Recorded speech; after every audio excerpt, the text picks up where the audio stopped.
Alright, I'm going to go ahead and get it started just a minute or two early. I am Daddy Warcrimes. Welcome to the workshop. And yeah, today we are back on the bookends. And we're going to try and do some inlays. So that should be fun. That's why we didn't go ahead and glue these up yet, because we're going to keep working on them. But see if I can figure out how to take it apart again.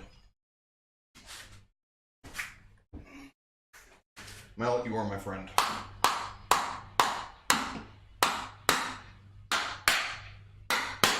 There we go. And I do believe this is going to be the upper end of it. So this is the base. That way we can show off the dovetails. Okay.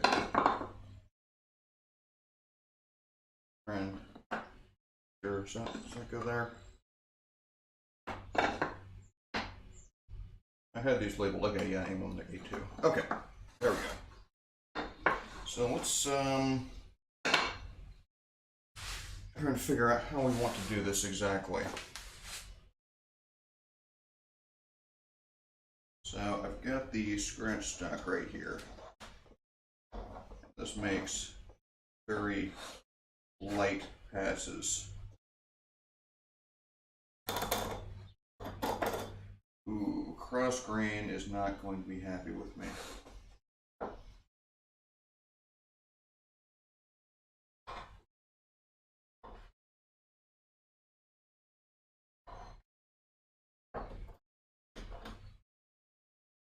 Don't know how well this is actually going to work out on the cross grain.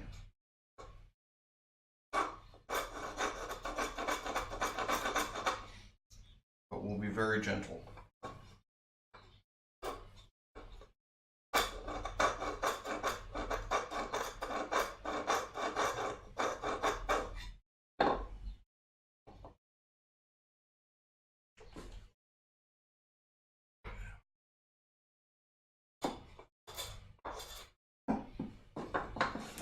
Well, let's go ahead and clamp this down to the bench. And this hold fast is giving me trouble, so I'm going to avoid. So they got a bunch of tear out on that hole there. Alright, so I'm going to go ahead and do the cross grain section first.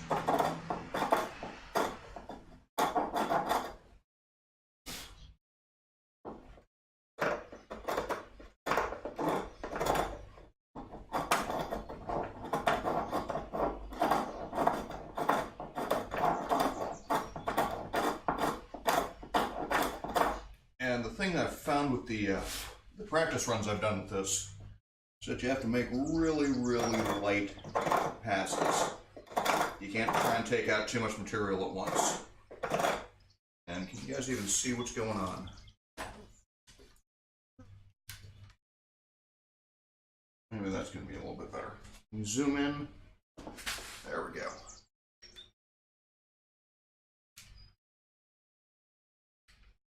I think that's about where I want it.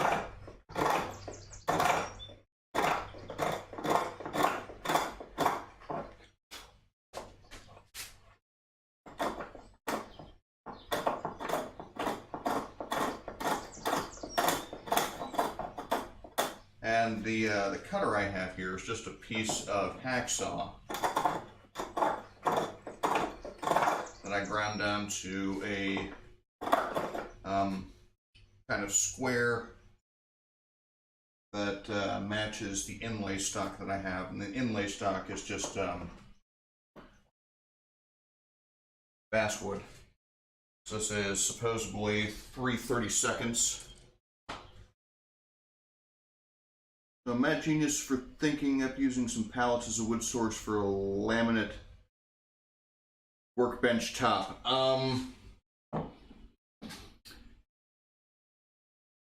I'm not, that's probably something I would not do unless it's going to be like a rough workbench. But if you're doing like joinery and whatnot, I think you're going to have difficulty getting it flat enough. Yeah, and the hacksaw blade wasn't all that dull to begin with. I just needed some kind of steel, and yeah, this is what I had. A lot of guys will use... By the way, welcome back, Bill. Good to see you again. Offer's still good on that shiny nickel. Yeah, I've got a saw plate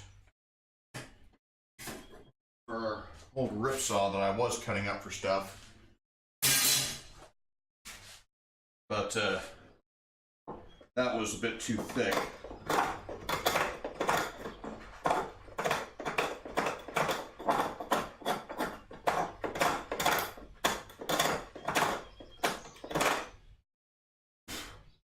But yeah, generally speaking, I think most guys like to do hardwood for their benches. And we only go with 2x4s because 2x4s are cheaper.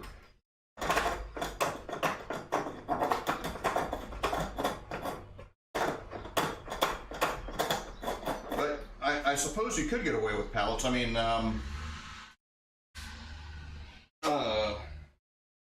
the Martin Guitar Company, one of their most famous projects was a pallet wood guitar that they built. And that turned out pretty dang well. More or less trying to prove that it's the construction and not the wood source that actually makes the quality of it.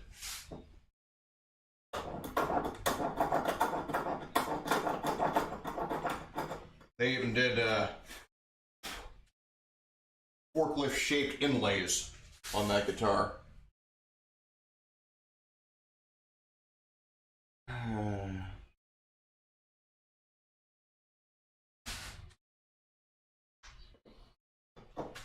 Yeah, I'm gonna have to try and find my copy of that book.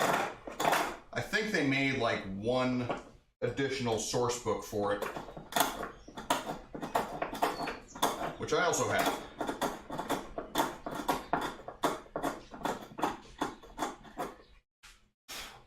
Okay, I'm probably going to have to, these corners here, I'm probably going to have to get the chisel in there. Which could be tricky because my smallest chisel is about, what is this, 1/4 inch? Yeah, 1/4 inch chisel, and that's, well, that'll be fun.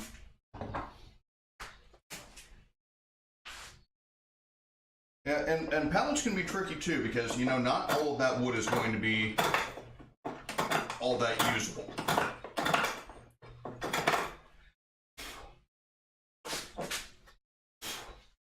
A lot of folks tend to swear by pallet wood for some reason. I'm always a little hesitant for several reasons. One, just the quality of the wood. Two, the amount of time I would have to spend getting it into a usable state. You know, taking all the nails out and flattening it and all that. And three, you don't necessarily know what had been on that pallet and what might have leaked onto that pallet.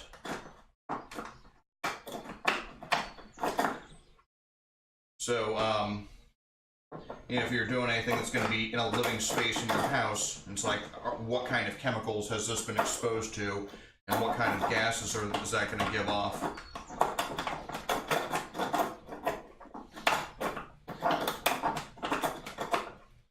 So just in general, I avoid pallet wood for now. Mutants and Masterminds.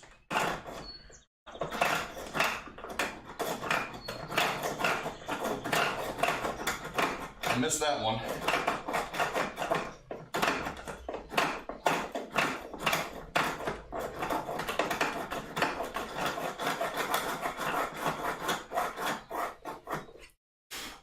All right, the cross grain is actually going a lot better than I had expected.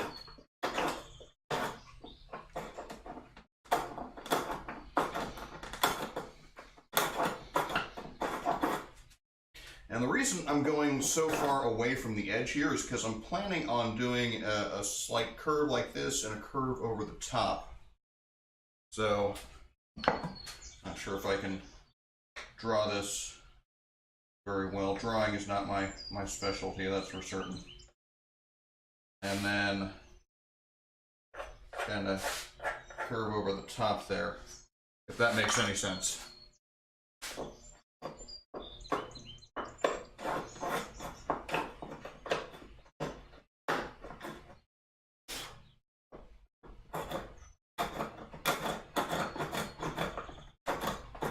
So make it look kind of like a fantasy Egyptian axe head or something like that. Not sure how well that will work.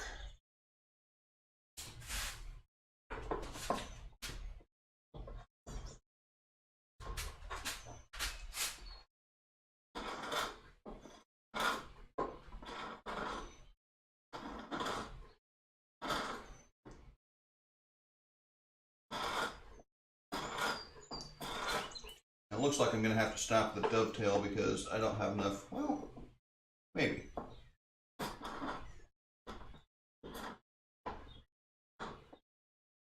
Yeah, I can do that. So I'll have the inlay go through the dovetail.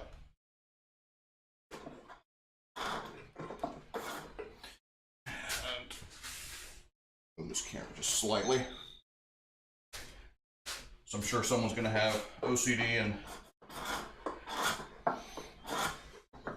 get freaked out that that camera's or that I'm half off screen there.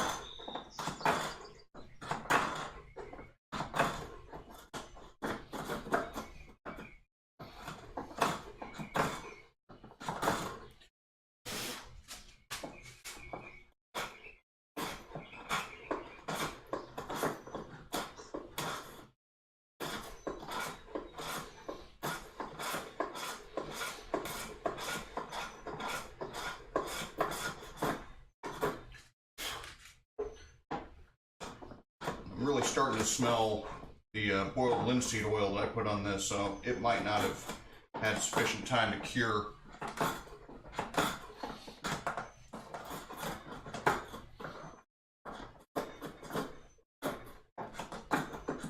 You do have to be really, really careful not to put too much pressure on this because it's still very thin metal and it will bend.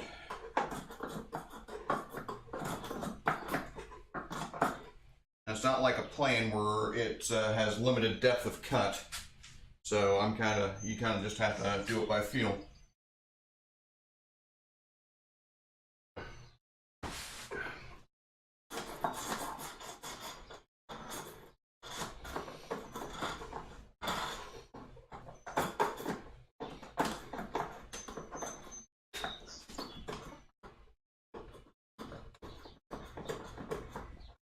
And just right there, I've got a bit of a hump that I gotta get out.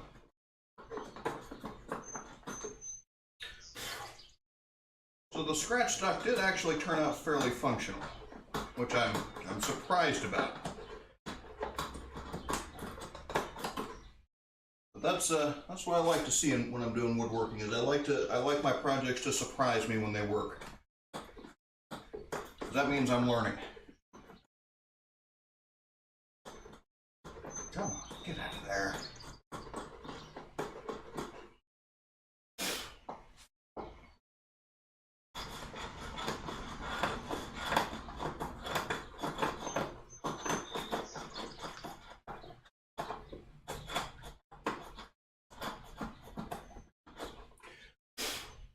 Yeah, we got a bit of a buildup of waste in the corner there.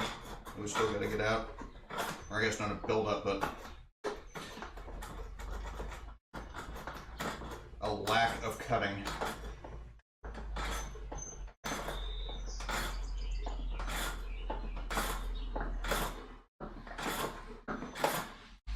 And this is not going to turn out well, I'm pretty sure.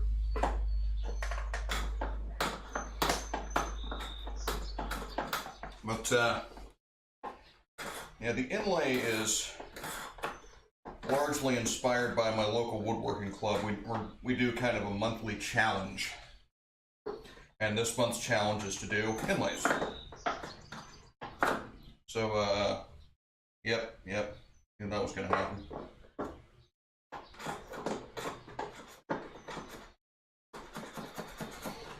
Well, that was a mistake. Let's not do it on the next one.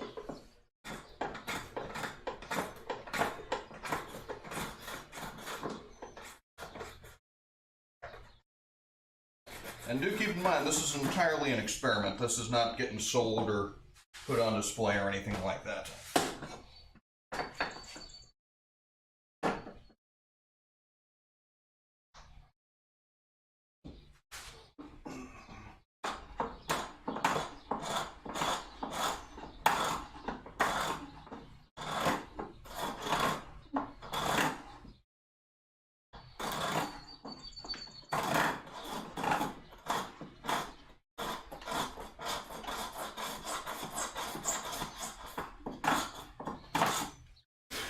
Another thing I haven't quite figured out yet is how I'm actually going to cut the inlay to fit in here.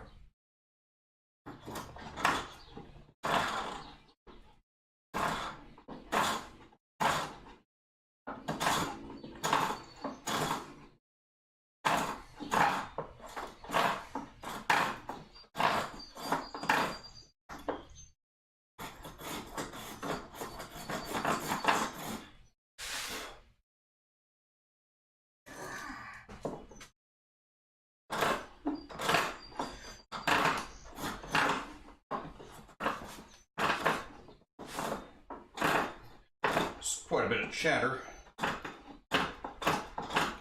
but it's still cutting.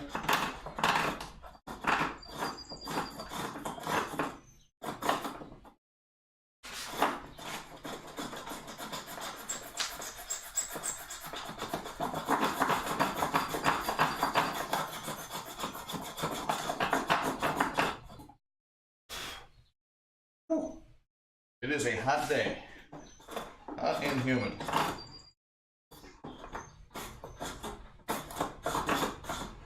We even got the garage door open. It's not helping all that much.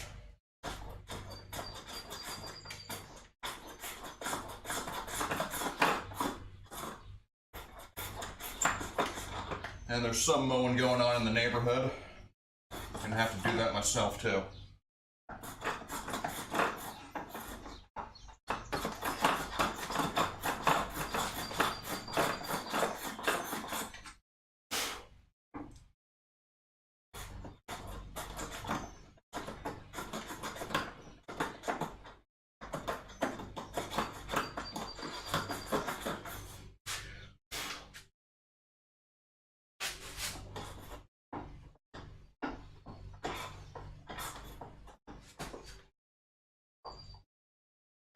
One great thing about this project right here, this the scratch stock, is it's given me the confidence to try and build my own marking gauges.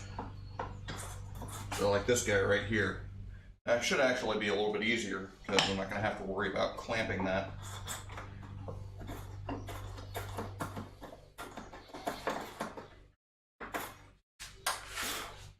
actually half tempted to get a wooden tap and die set, or a wood tap and die set, so I could make screws and threads for these sorts of things.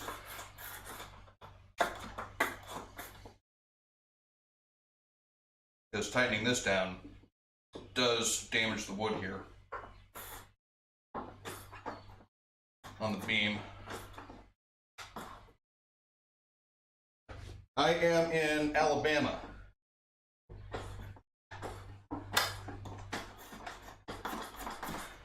I think I've mentioned it enough times in previous things that it doesn't really matter if I say it again.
get the chisel out, see if we can't, I don't know, do something with this. Make it a little bit more uniform depth.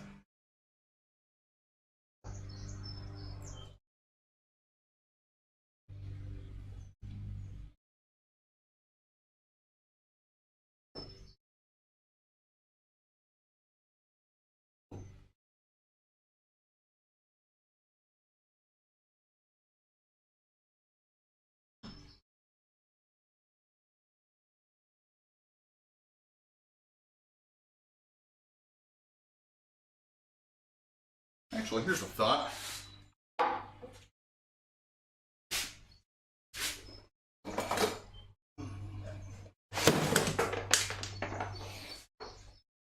Bought this carving set a while back.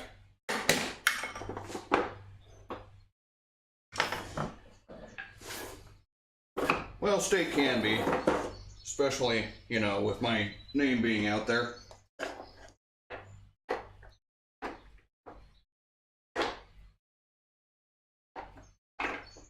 How does this box open?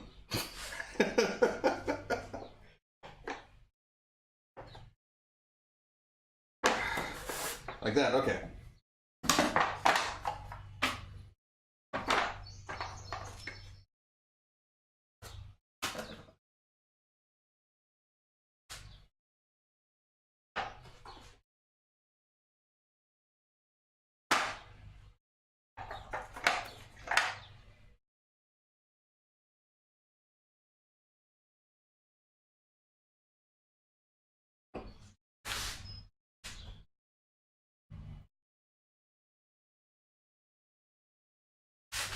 I haven't sharpened this, obviously, and I'm not going to.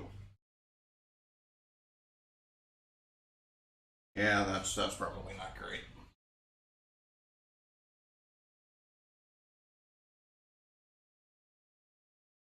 And now I can't get it off. There.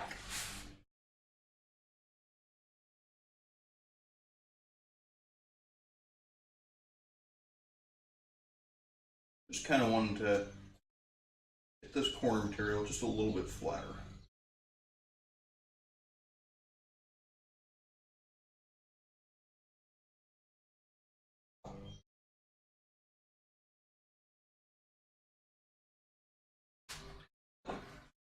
And here we've got another problem with using the red oak, is it absorbs moisture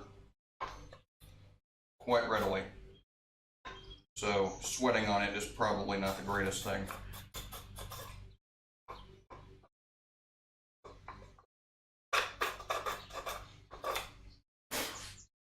It's actually kind of nasty, but you know, gotta do work, right? Sometimes you just gotta ignore these things temporarily. Okay. So, how about, I'm just gonna go ahead and, let's see, maybe if I, there we go.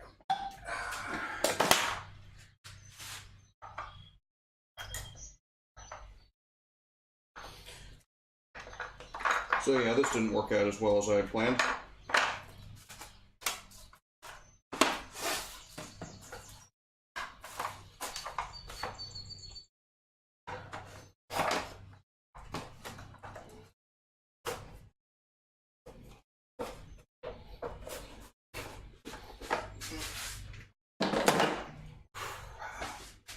All right, let's look at inlays. Actually, maybe we can zoom out a little bit.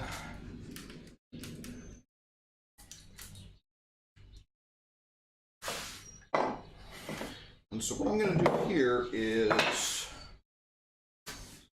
I've still got my shooting board set up with a 45. So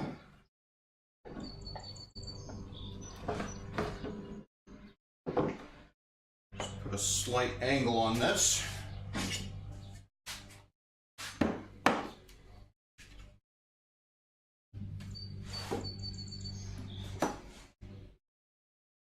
Ooh, this is going to be tricky. No, maybe a block plan will be easier to manage.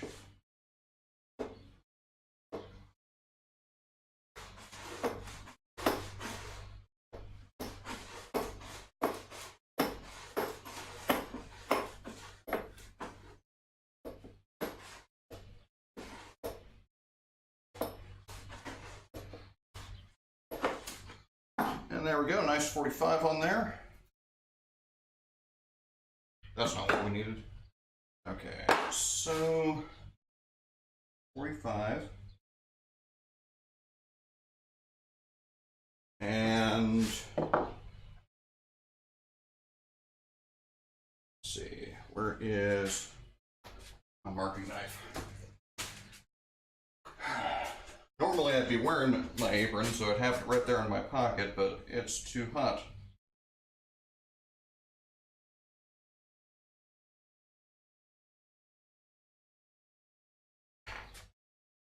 Do I want to bother to saw this, or... Yeah, let's go ahead and take the...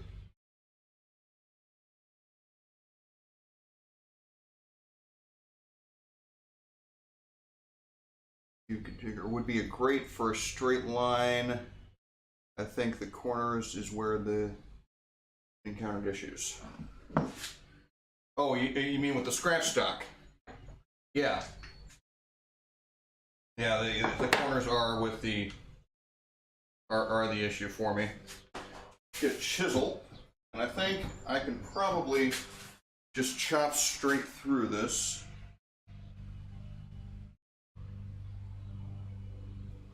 Without it deforming too much.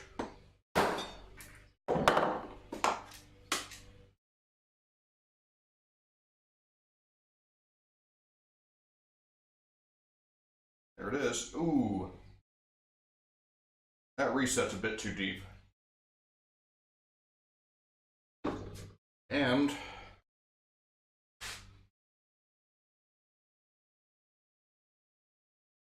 yeah, didn't cut down deep enough there. That's okay. I think I can still make it work. So once we get this all glued up, I'm gonna actually have to plane down at least to the depth of that. Okay.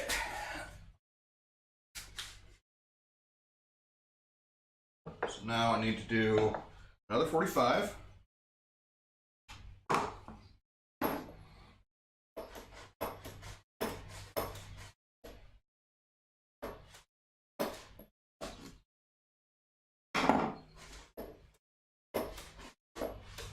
Try to avoid dripping sweat on the tools that are going to rust. All right. So now I need to get this one. You know what? That's not exactly all the way across yet.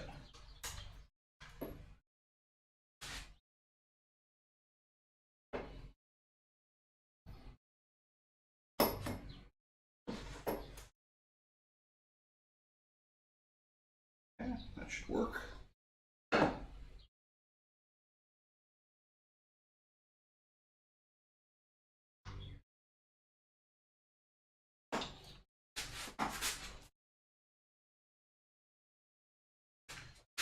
And we'll just disappointing salami. Okay, I will take your word for it. I'm not a fan of that. I think most salami is disappointing for me.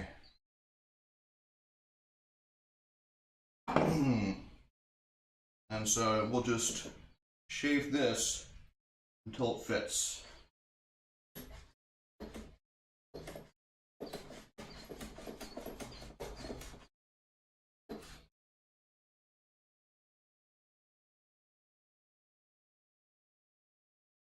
Not quite.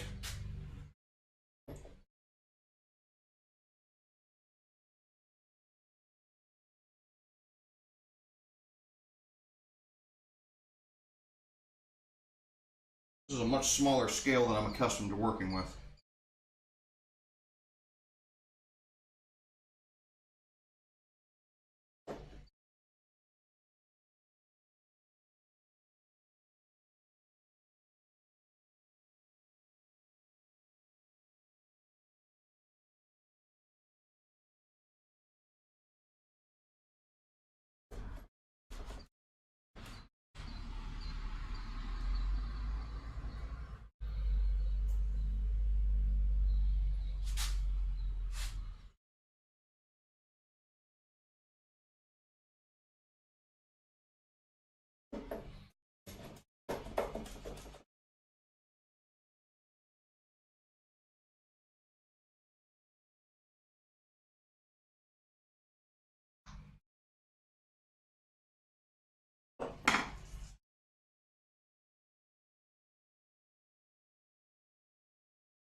Not quite.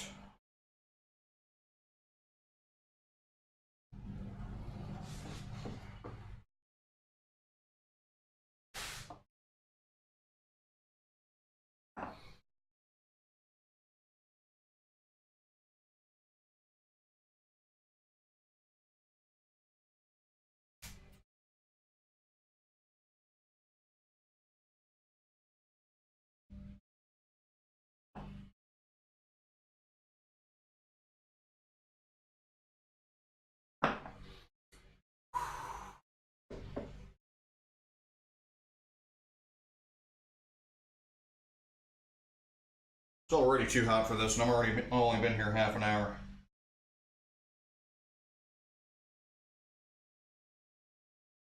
Okay, that'll work. Grab another 45 off of this one.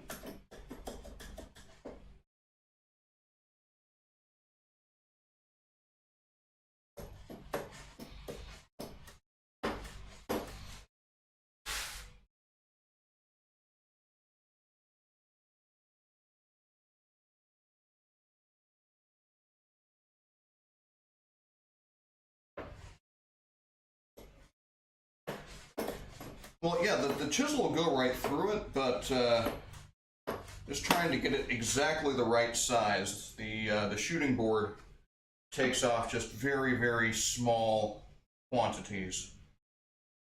So I can get like thousandths of an inch and just creep up on the exact right measurement that I need.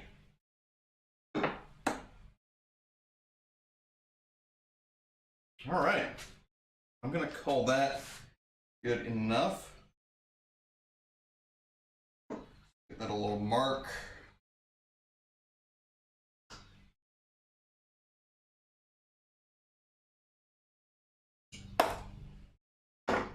Don't even need a hammer. Basswood is very, very cuttable, it seems. Okay. Let's go ahead and pull these out for the moment.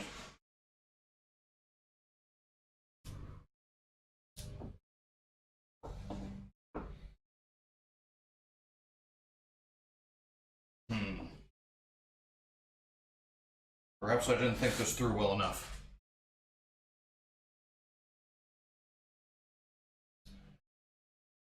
Okay, there we go. And I believe I'm just going to use this PVA glue.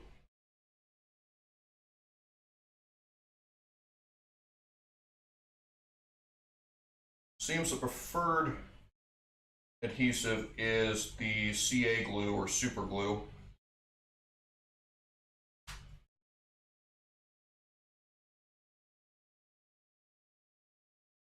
I haven't got any of that.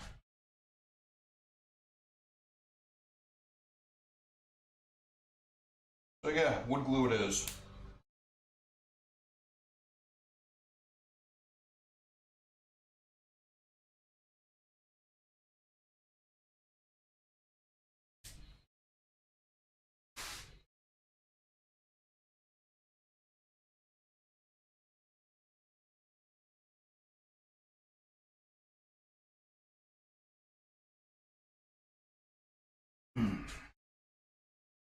And we'll have to plane all that down, of course.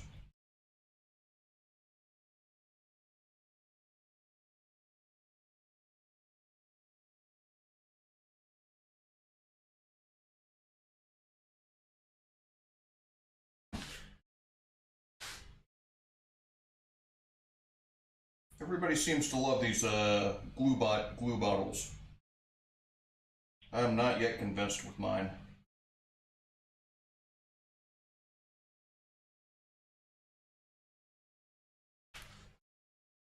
Let's find some rags.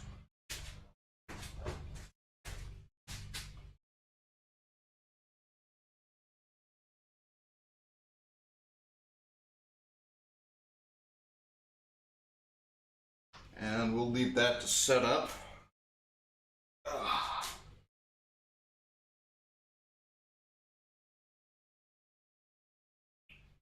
think by the end of the stream I should be able to start planing this. I think it'll be strong enough then.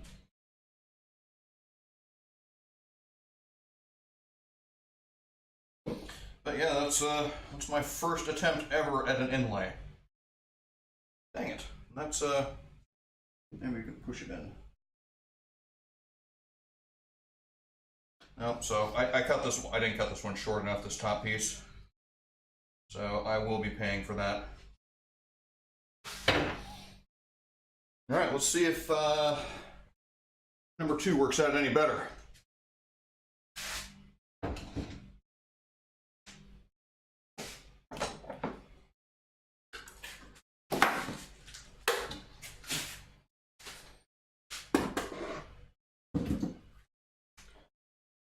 Okay.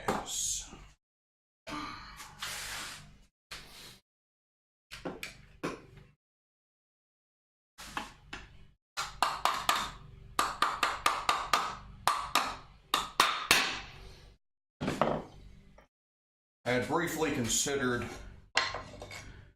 doing some really complex inlays, kind of like going up and over and around and down and making just kind of like a maze sort of pattern, I guess. I'm glad I did not go that route. Okay, I had a clamp here. There we go.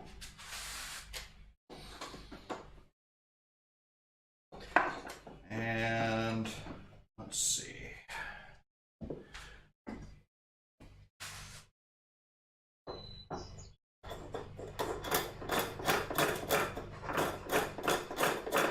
Just try and find my distance here real quick so I can know where my corners are going to be.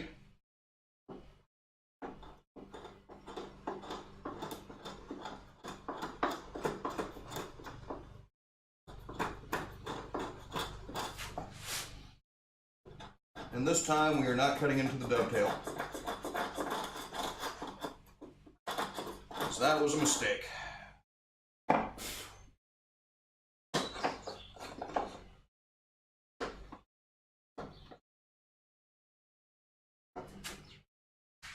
Let's zoom in, there we go.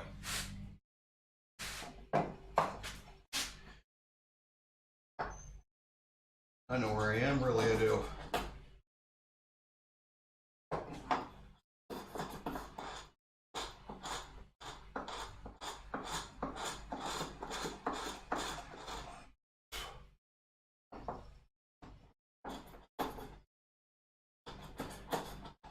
So the second attempt almost invariably works better than the first one.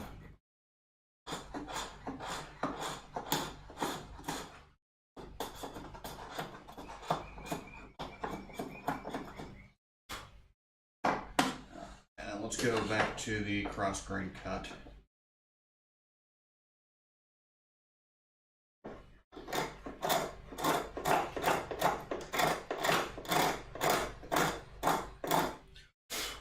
With cross grain cutting, you almost invariably have a more difficult time.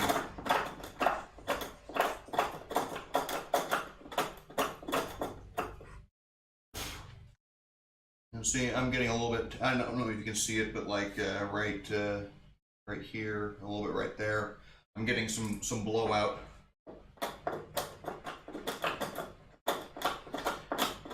So yeah, it's going to be a good thing that I'm going to plane this down a little bit afterwards.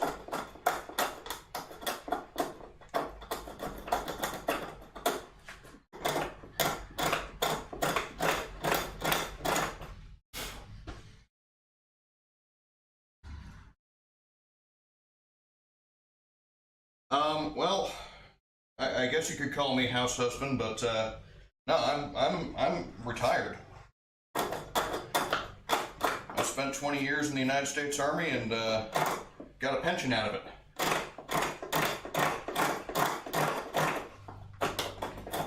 So I'm just kind of taking a few months to adjust to that. So I actually retired in January. We moved here from Arizona, and I start school in August, so that will be my full-time thing starting next month. And I'm actually going to have to rearrange my stream schedule because I've got classes that interfere with this time slot.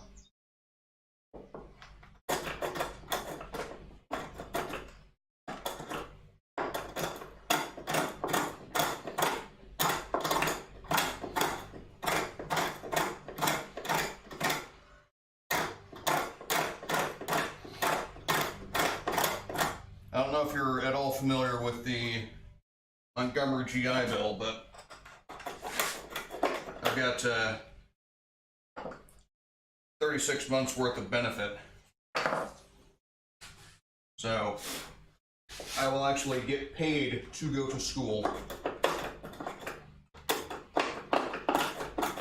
And around here it's about $1,200 a month is what they're going to pay me, along with paying for all my tuition and such.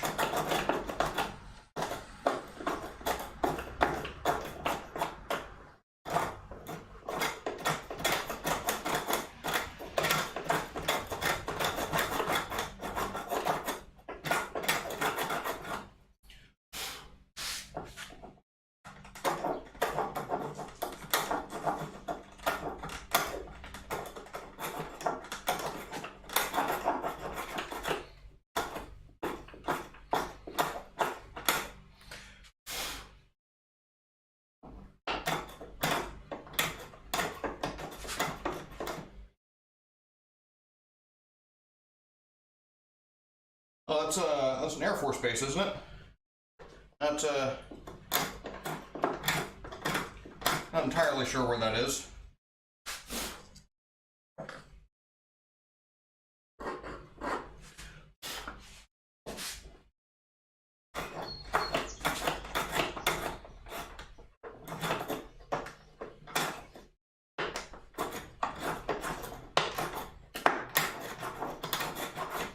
Your secret is safe with me, Bill. And hopefully the other two people who are watching will not tell either.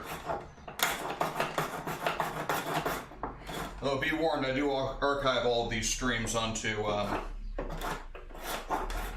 YouTube.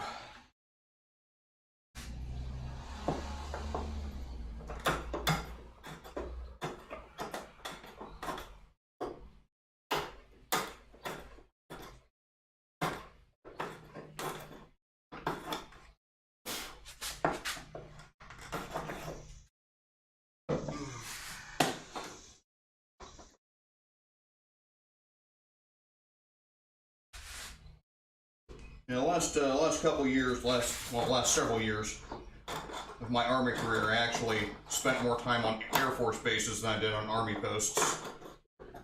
Strangely enough.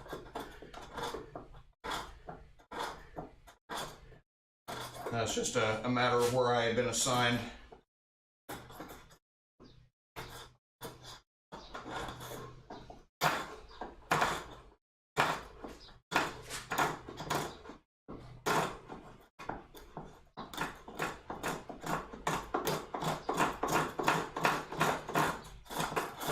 Pretty sure I'm going against the grain this way, so the grain wants to go that way. And actually, looking at the side, yeah, that's kind of the way it looks.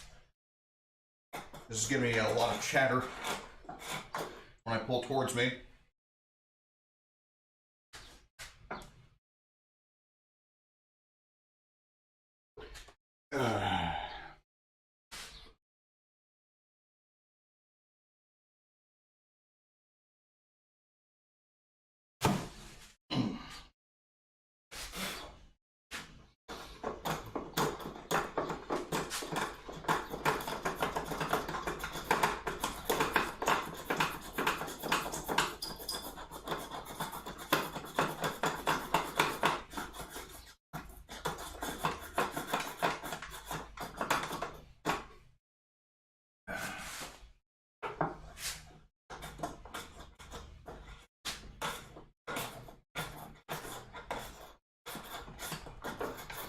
Now there's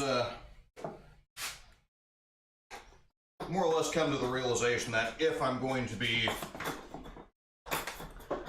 streaming like this, it's eventually going to get out at least some of my history. So yeah, I'm not disclosing my address, but yeah, I'll tell you what state I live in, and well, I'm not even really going to be hiding my name.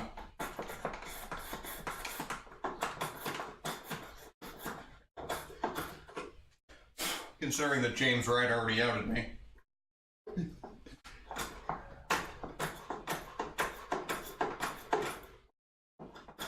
you're not familiar, James Wright is a YouTuber who does a lot of hand tool work, much more reach than I have.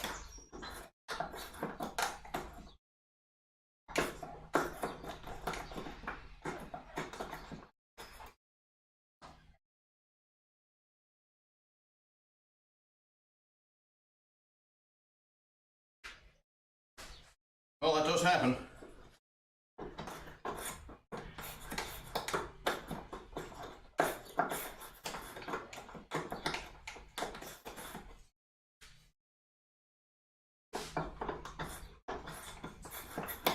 My name isn't on anything important, except an article from the, I think, Washington Post.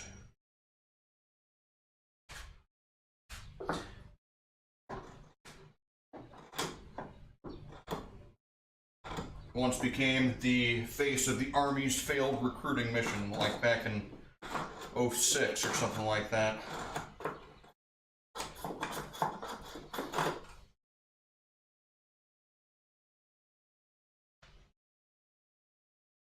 The reason you stream is book advertising. Hey, good enough.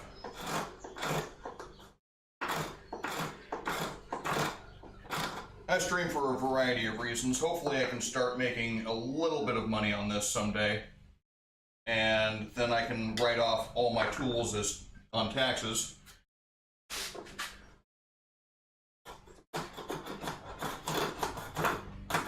And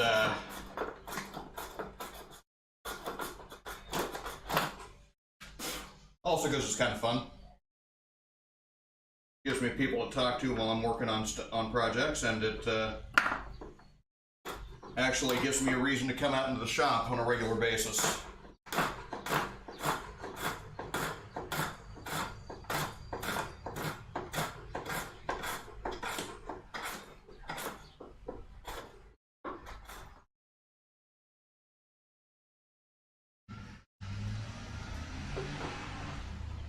What is the subject of your book, Bill?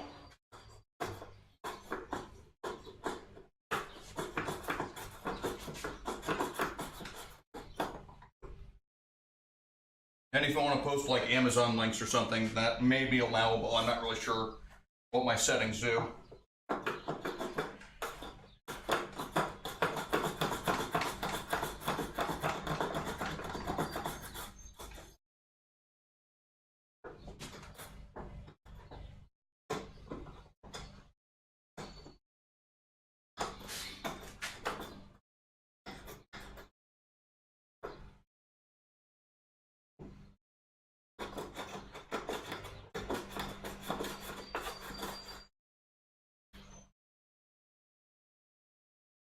I see. I think that's a fantastic subject for a book. I think we should inspire girls to run off and become pirates all the time.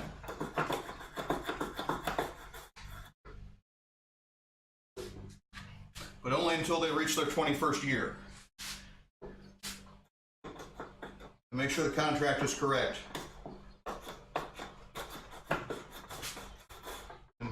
It says they're born on the 29th of February on leap year.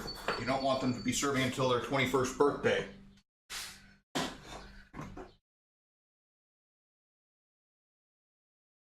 So you never know who will be the slave of duty.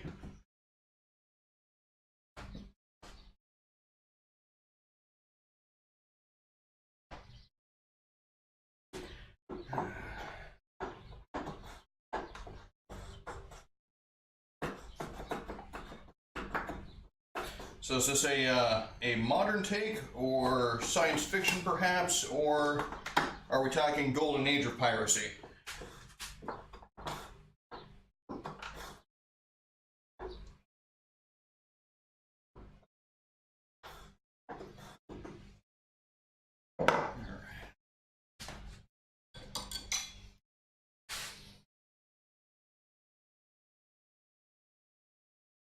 And are there sea shanties involved?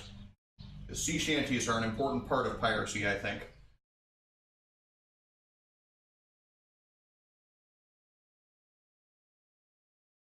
I'm doing this just with the, well, no. Where's my marking knife? I put it away. Hiding my tools from myself.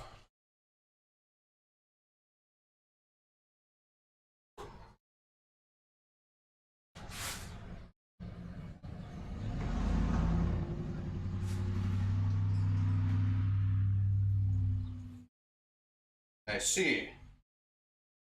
Well, that's, I suppose that's close enough.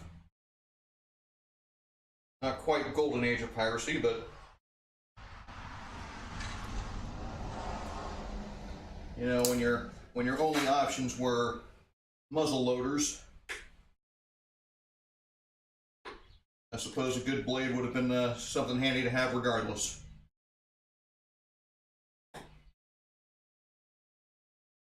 Or a hatchet.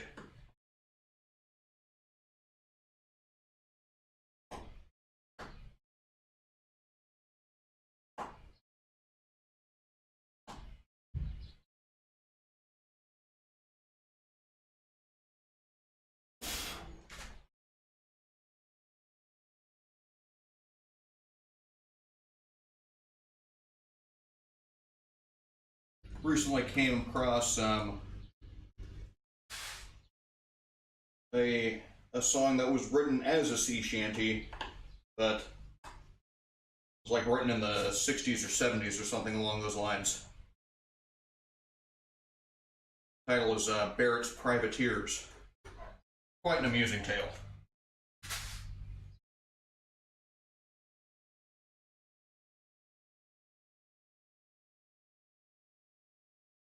Let's see if I can't get these to depth. Working with wet wood now, which is not what I like to be doing.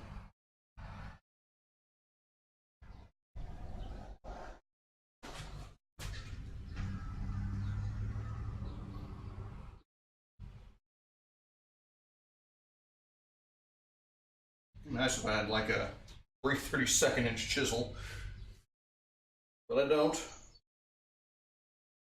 Here, let's get the scratch stock.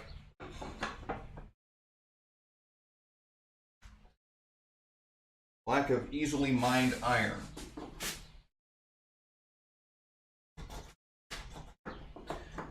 Well, it does tend to put a hamper on things.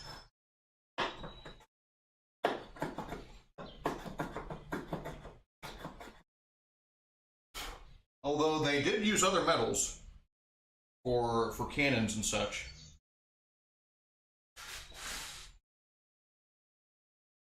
I mean, brass is certainly not ideal for firearms, but it does work.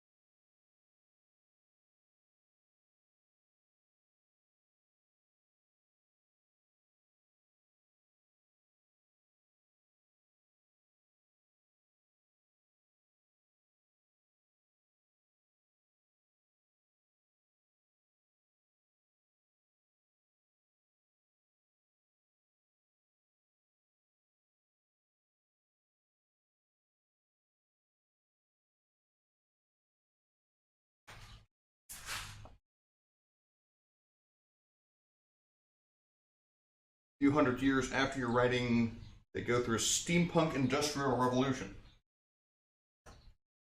which would also be difficult without a good source of iron.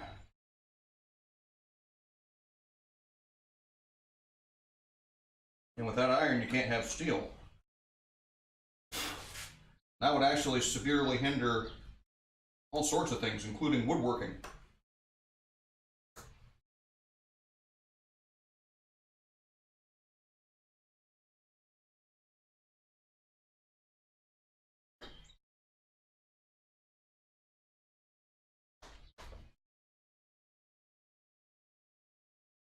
Ooh, that's somewhat of a relief. It's starting to get a little bit of rain. It's also a bad thing because I've got a cast iron table saw top over there. So long as it doesn't splatter too much, I think I'll leave the door open. Otherwise, I'm going to have to close it down. This is not going to do wonders for the humidity either. All right, back to this part.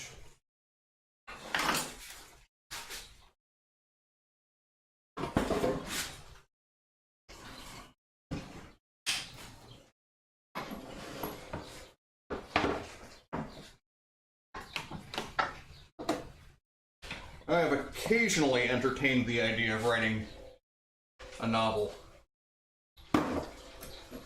But I know enough to realize that that's a lot of work that I'm not willing to do.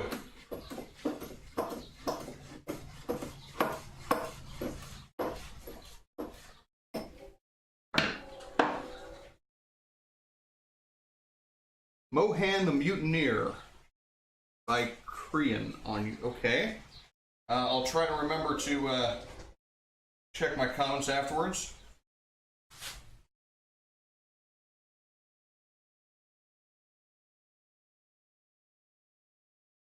All right, and I think should just be able to pop this off.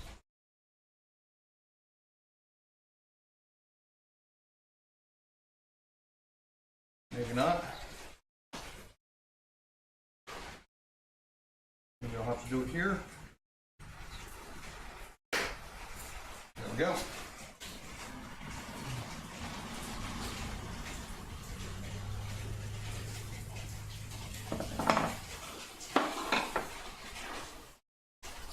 Miter on this guy.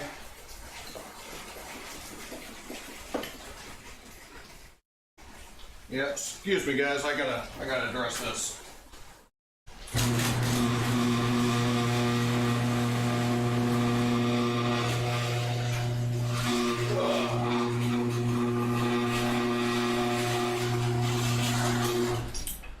Well, I don't necessarily like modern sea shanties. But Barrett's Privateers was written as if it were a period sea shanty. Which, I don't know, something about the concept of Canadian piracy does not really... I think that's a suspension of disbelief. I mean, I'm sure it's possible, it's just not something I would normally be looking for.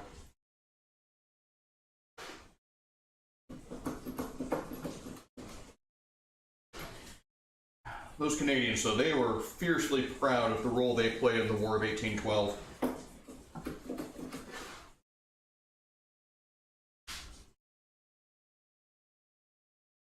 Like, yeah, you get it, you burnt down the White House.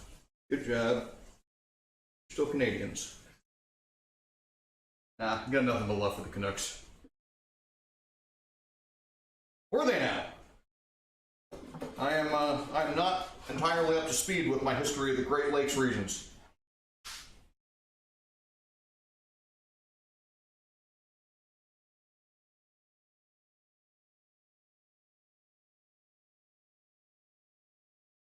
Spent a little bit of time in Wisconsin, but that was all for business, so didn't have a whole lot of time to look up the regional history. It doesn't surprise me all that much. I mean, that when you have avenues of cargo transport, which the Great Lakes most certainly were, you're going to have banditry of some sort. I mean, with the railways, it was the train robbers. They were very prevalent. Stagecoaches got robbed all the time. You know, when you're transporting goods, transporting monies, there will be people there to take advantage of it. And that's shoot, we see that a lot right now on the southern border. You've got coyotes smuggling people across, and you know, people are going to take advantage of that too.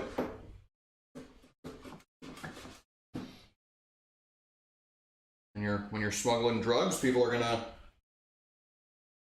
try and capitalize on that too.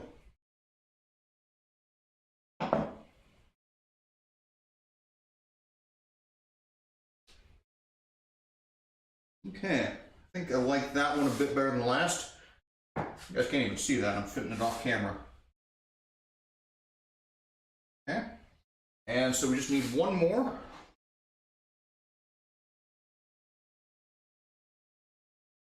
So, zoom out, there we go. Not paying attention to what I'm doing here. I'm paying attention to what I'm doing with my hands, but not what I'm doing with the camera.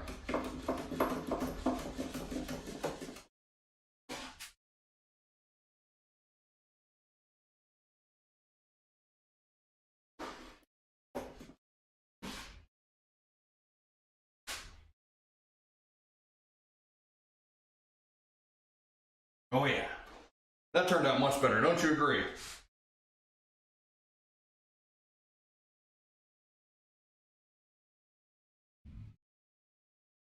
Go ahead and give this a nice little chop.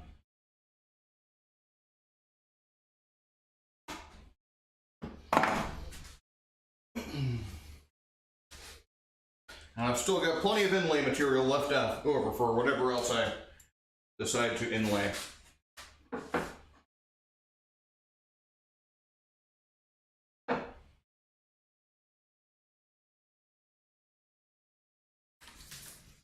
There we go. See what I'm doing actually. Not obscured by chat. Yeah, and we have glue over here.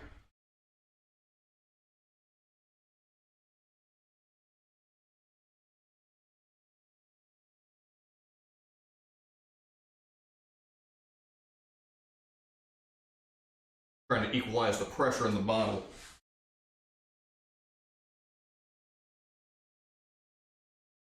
Let's try this. Let's try putting the glue in the cavity this time.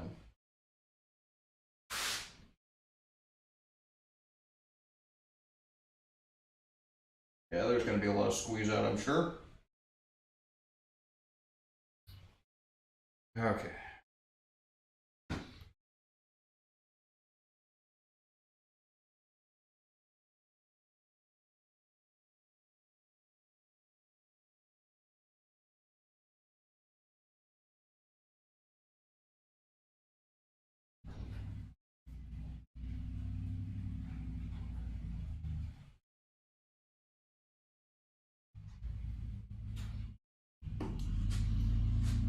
Right. It's like I know what I'm doing almost.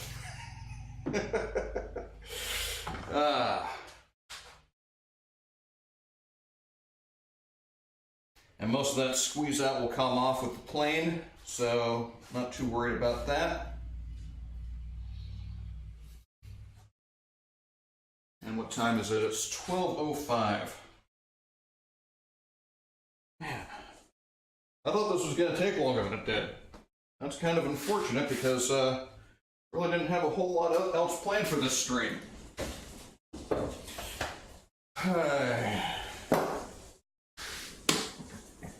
No, oh, why did I do that?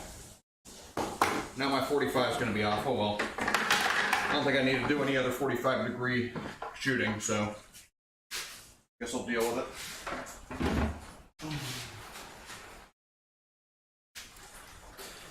All right, folks. It's raining, and I've got at least an hour left to stream in order to make this legit, so what else should I make? I'm up for suggestions. So otherwise I'm going to sharpen a saw, and that's probably not going to be pretty.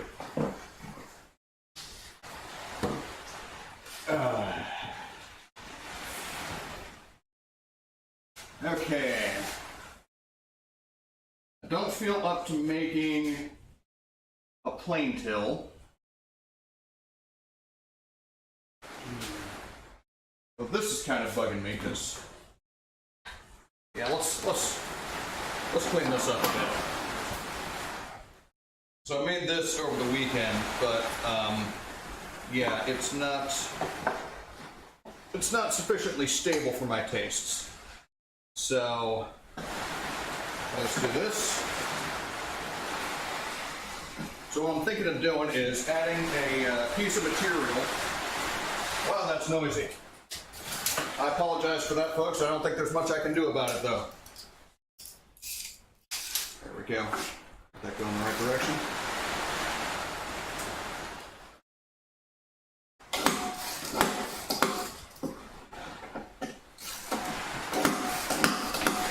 So actually, let's just go ahead and see what we can do here.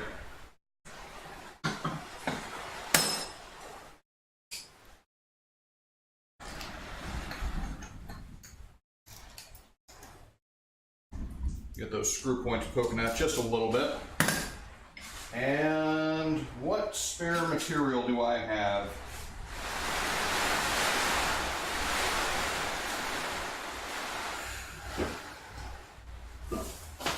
Wait.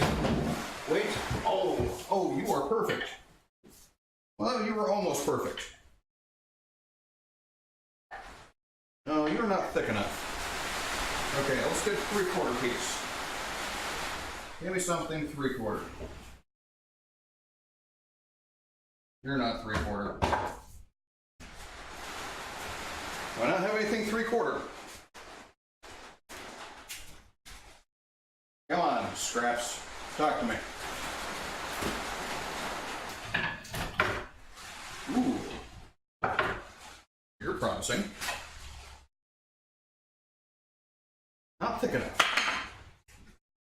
Do I need to just find smaller screws? Is that what I need to do? Do I have smaller screws?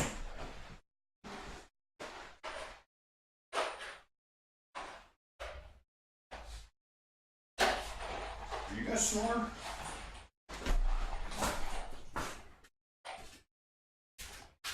Oh, that'll work. That'll work just fine. Okay.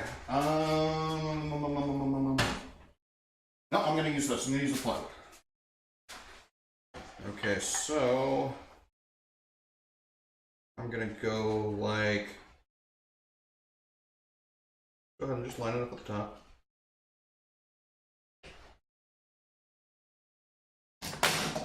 And boing, boing. Some nice little holes there. That in the vise. And let's grab a drill. And a 1/8 inch drill bit. And this isn't going to take the whole stream either, so I'm going to have to find something else to do too. Maybe try to start cleaning up my number 13 plane. That'll be fun. Some practice with that. Yeah, so I got nice little poke marks here from the screws.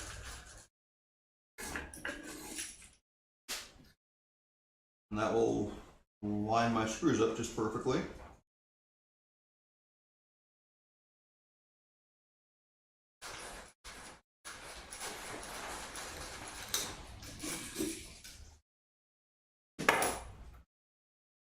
Don't worry, folks. By the end of the stream, that glue will be dry enough so we can start planing on those and see how well our inlays actually took.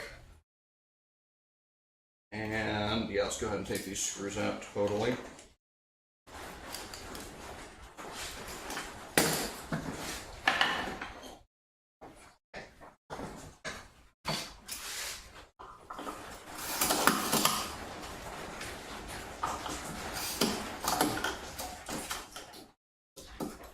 stuck. There we go. Oh, come back here.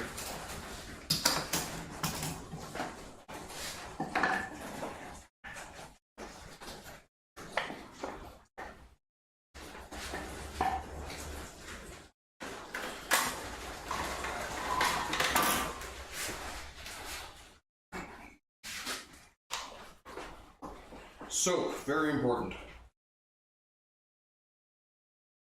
I guess not too important. We can use oil instead. That works just fine. Gotta get the screws lubricated just a little bit. Go.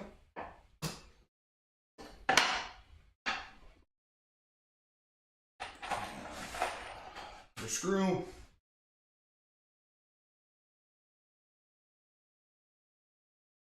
Oh, you know what we need to do? We need to mark the holes on the bottom too.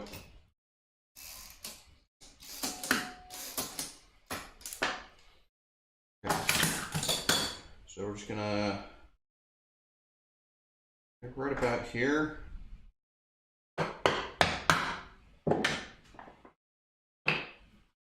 Okay. So these go here, so we can go ahead and attach those.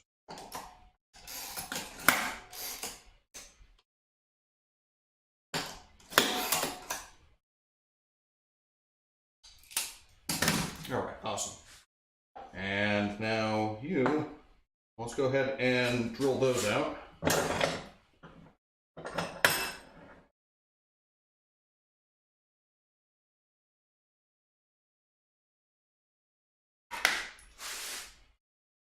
And this is how you wind up with a bunch of stuff on your bench top. So you get in a groove. You don't want to stop, so you just kind of put stuff to the side on the bench and you don't put it away proper. And your bench ends up a mess. And all your viewers make fun of you for it.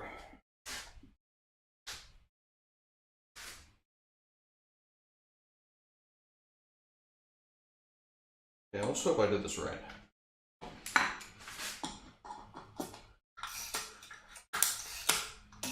Okay.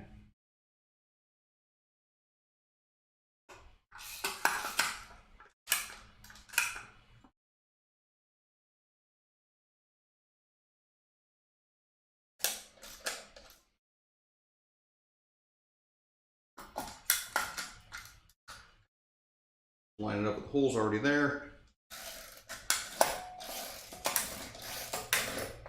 Oh, forgot to countersink these. I think we'll be okay. It's plywood. It's not going to split on me, is it?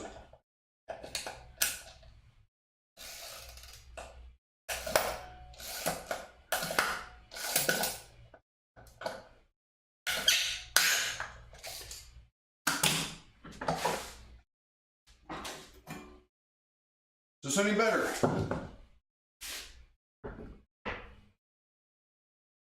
That's too low.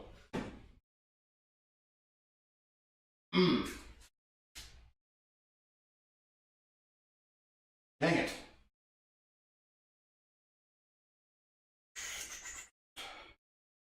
Well,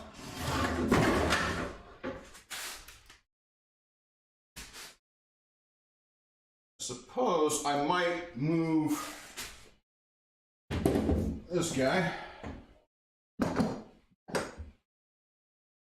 Move this up here. That'll work for now. Planning on doing my plane till right about here. That way I can just reach over and grab my planes whenever I need them. That's not happening just yet. All right. Well, that was a fun little diversion.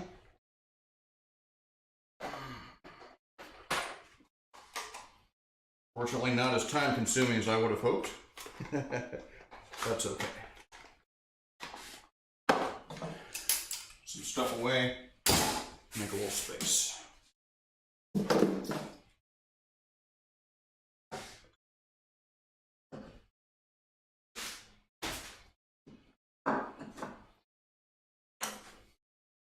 I'm gonna need to find a more permanent home for this because I don't really have one just yet. But for now, I think it can go in there.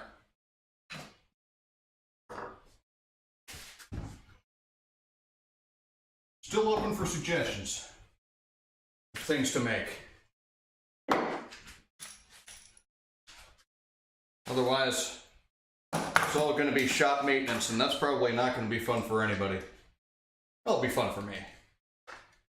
I'm into that sort of thing.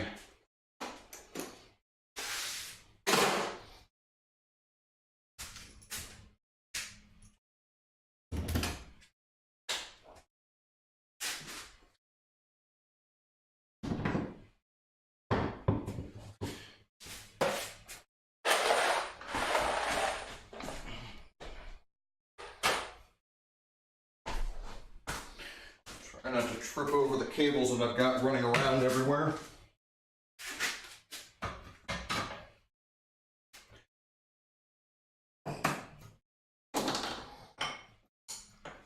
All right, let's take a look at this number 13 plane.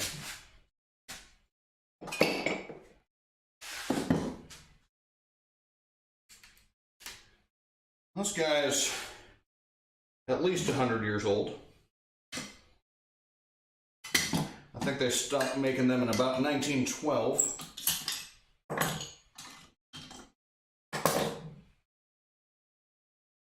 How much disassembly can we actually do here?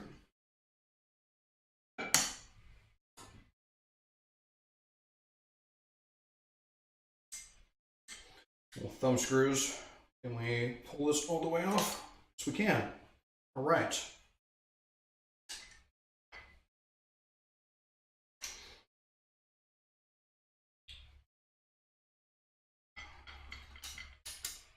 This one, not so much.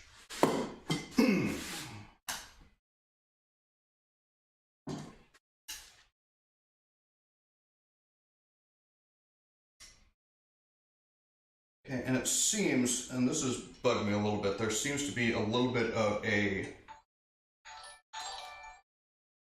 Timber!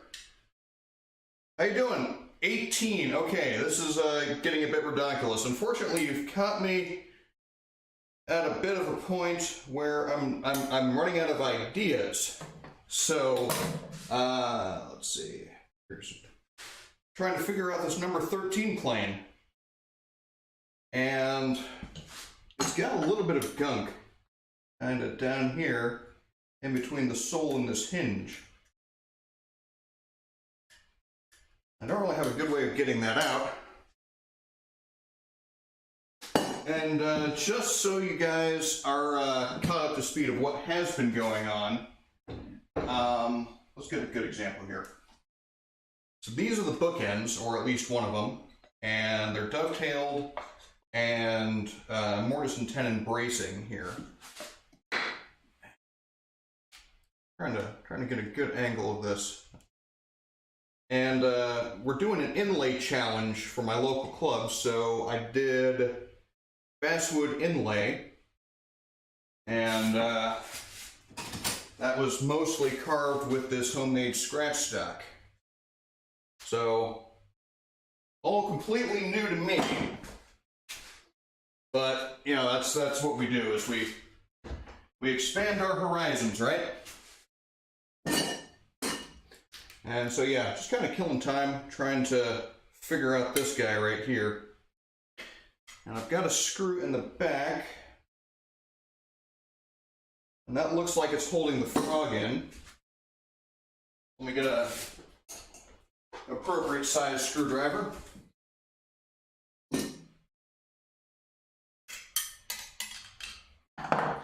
Yeah, that was the idea anyway. They there was a demonstration at our last meeting of doing what is that, string inlay. So yeah, he demonstrated the scratch stock and also his preferred method with a Dremel tool, basically as a router. Boy, okay, how am I going to do this? How am I going to do this? I think I have to get this end out. Yep. I think they called it a circular plane, but yeah, it's pretty much the same thing as a compass plane. So I think the terms are more or less interchangeable. But yeah, if you can imagine, they stopped making these when the 113 came out because, and the number 20, I think it was. It was a 19 or a 20 were the replacements for this guy. And those were vastly, vastly superior. From what I've heard, this dovetail right here is supposed to come out. I'm not sure if I want to do that, but I'm going to see if I can at least get it started. This was a find on Craigslist. There we go. Yeah. Hey, that actually worked. I got it for about 50 bucks. And honestly, I would have preferred to have like a 113, but this deal is too good to pass up. So yeah, that actually comes out a lot easier than I was expecting.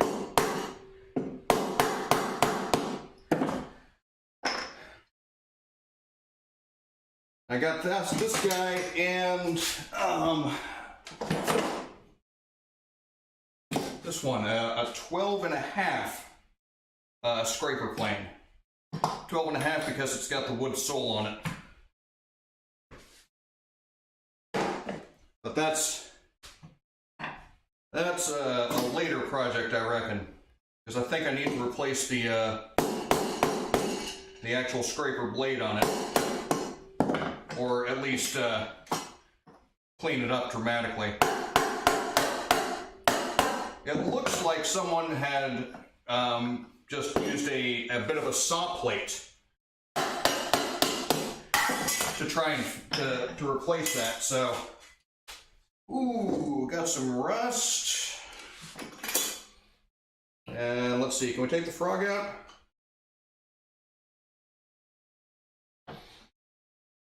Okay, let's get the big screwdriver.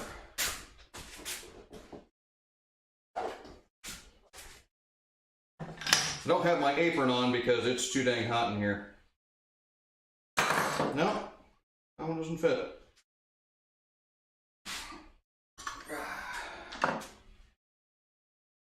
Do not let me strip out the screw, please. That's not going to be a good day.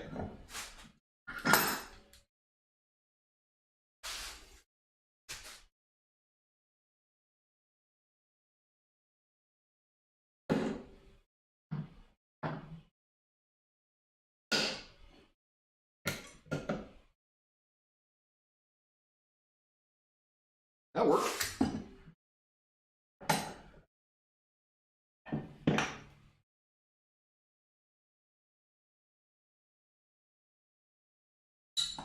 Well, Stanley was making quite a bit of planes that didn't necessarily make a lot of sense back in the day.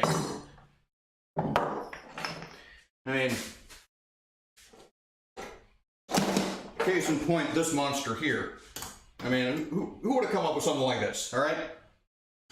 And what's worse is they made a more complicated one, the 55. That's, I don't know.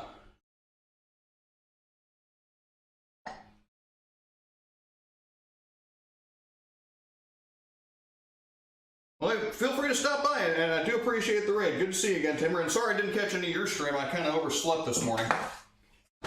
All right, I'm going to look for some cleaning supplies. I normally keep over here.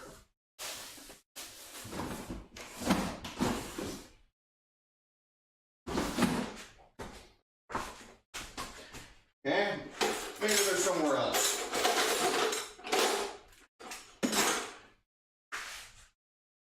Yeah, this is the problem when your projects go faster than you intended. You run out of ideas for the stream.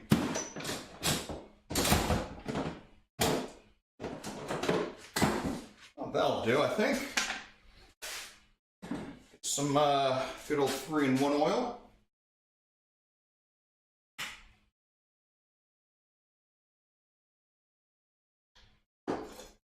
Tell you what, Bill, let's have a little class, shall we?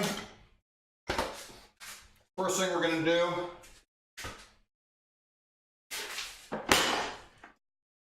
is, since I got a brand new plane that I've never used before, number 13 will be my guinea pig. And what I'm going to do is I'm going to check to make sure there's no nicks in it. And got a fairly pristine blade here, no pitting really. A little bit of surface rust, but that's going to be okay. And my method, I like to use these diamond plates and a strop. But you don't necessarily need to do that. There's a lot of other options. You can also do like a water stone or oil stone. I think I've got, yeah, this guy right here. Come on. Two-sided water stone, so it's got a coarse side and a fine side. It's actually more of a fine and a super fine. I don't like those because you have to flatten them. And I don't like the oil stones because, well, they're oil stones. And I use a little bit of automotive glass cleaner here. And you can use water, or they make stuff specifically for it. Anyway, I just kind of like to find where the bevel is at. Okay, we're going to have some problems here. Hold fast.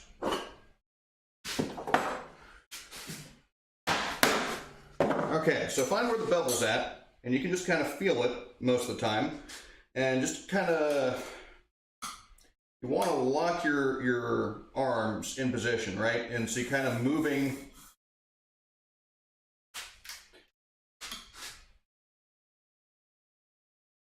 more or less your whole body, kind of just rocking back and forth, if you can picture this. All right? Don't bend your elbows. Bending your elbows is not going to help you out.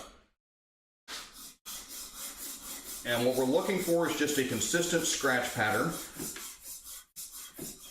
Yeah, diamond plates are awesome. They cut really fast, and you don't need to flatten them. In fact, you can flatten things on your diamond plates.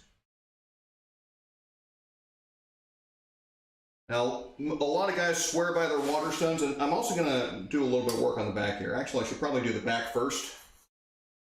And just flat up against the stones, back and forth.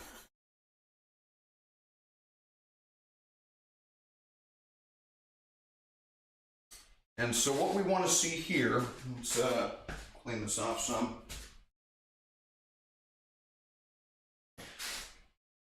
Okay, I'm not sure how well, let's maybe zoom in. So I've got scratches here and here, and this middle part is not being touched.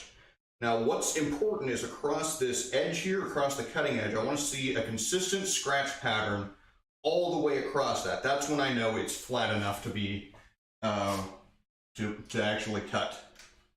So, do have a ways to go there.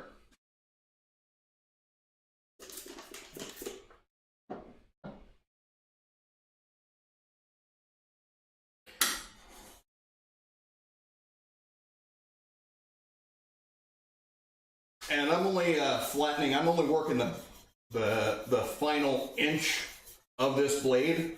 The rest of it is not cutting. And really only the very edge is what needs to be flat. The rest of it doesn't really matter.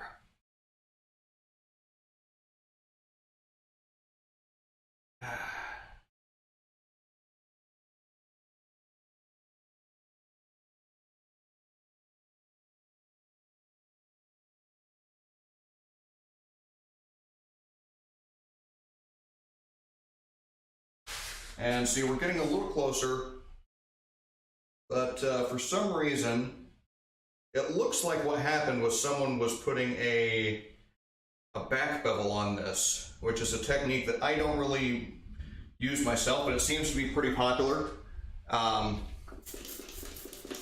So what guys will do, instead of making this flat, because you only really need the last fraction of an inch, is to kind of lift this up. In fact, some of them put like a, let's see if I got a ruler. They just put a ruler on the back of it.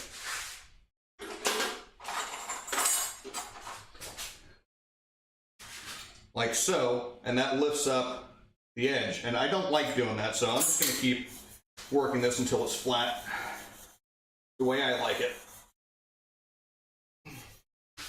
There's a ton of different techniques, but pretty much at the end of the day, you want 2 bits of metal, 2 angles of metal to meet at a point, and that's your cutting edge.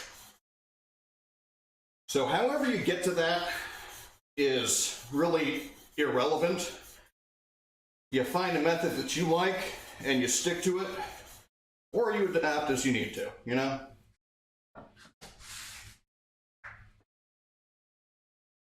So now I'm getting kind of flat all the way through, but still not getting quite to the edge yet. And what I might do is just go ahead and work the bevel. That might save me some time, as I'd be taking off less material.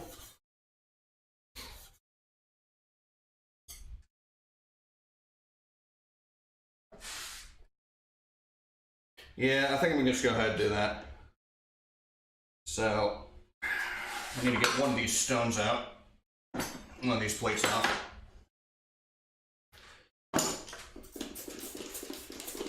Get to the medium.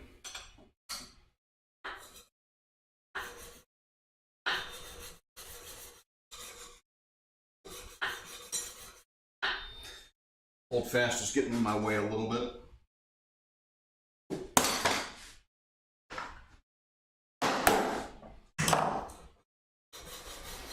And bench is readily becoming more and more of a mess.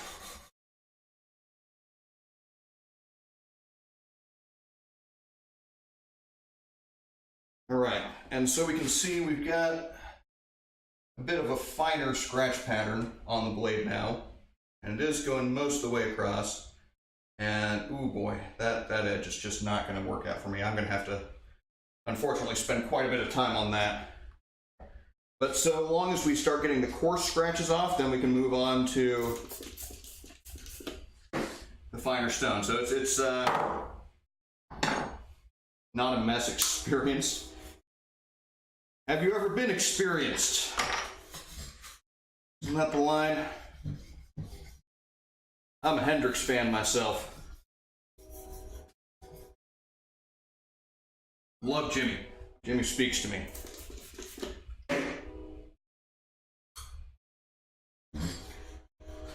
This rendition of Red House is just about perfect.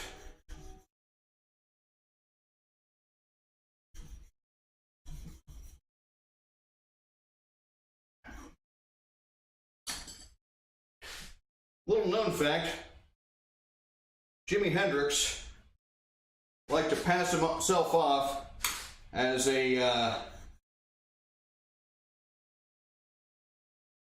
former paratrooper who got injured in the line of duty and thereby discharged. I am Fish Nola. Thank you for the follow. But truth be told, they found his DD-214 some years later. Turns out he was just a real dirtbag and pretty much shirked duty every chance he got.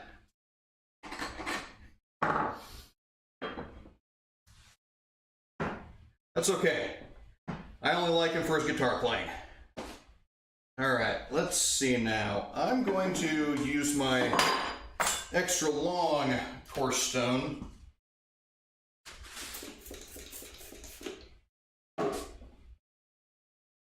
Jimmy sings to all of us, alright? That's the way it's going to work.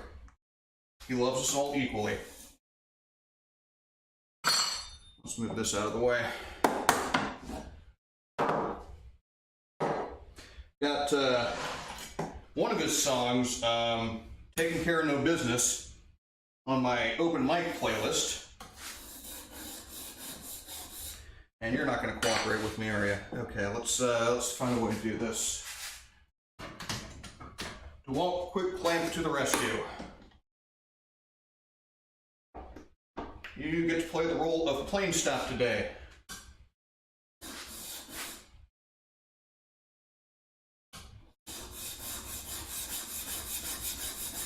And again, we're just finding that bevel, and it's what, about 25, 30 degrees, something like that. Mel Brooks, I did not know but Mel Brooks was in the Army.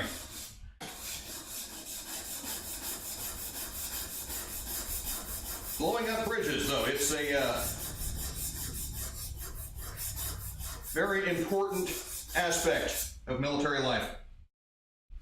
Okay, so for sharpening the bevel or grinding the bevel, you can kind of feel a burr building up on the back of the blade as you're going through it. And you want to get the burr just basically all the way across the blade, and then you know you have a complete bevel.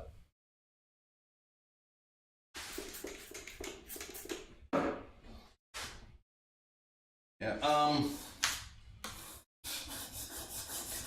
supposedly Fred Rogers was a sniper of sorts. That's what the rumor is. Haven't seen that actually confirmed anywhere. So that's mostly rumor.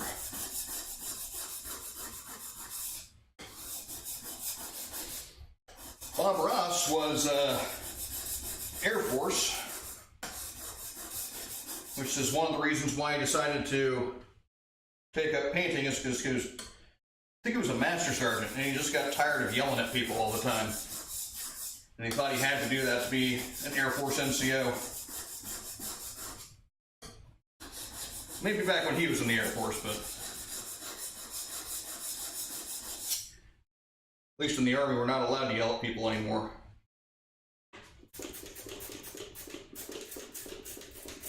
You get in trouble for stuff like that. Worked for the ACOE, and that's where you read about now. I don't know the ACOE, unfortunately. Doesn't ring a bell.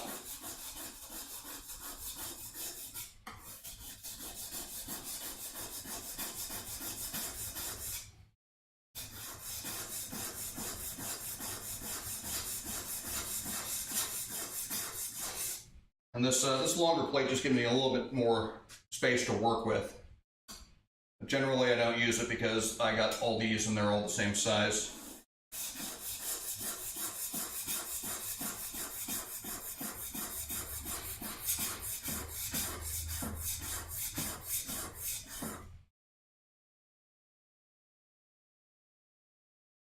All right, now I've got a burr all the way across the back, and all I'm going to do with that, I'm going to set this aside right here. Army Corps of Engineers, okay. Yeah, I've worked with engineers, just never with the quote-unquote Corps of Engineers.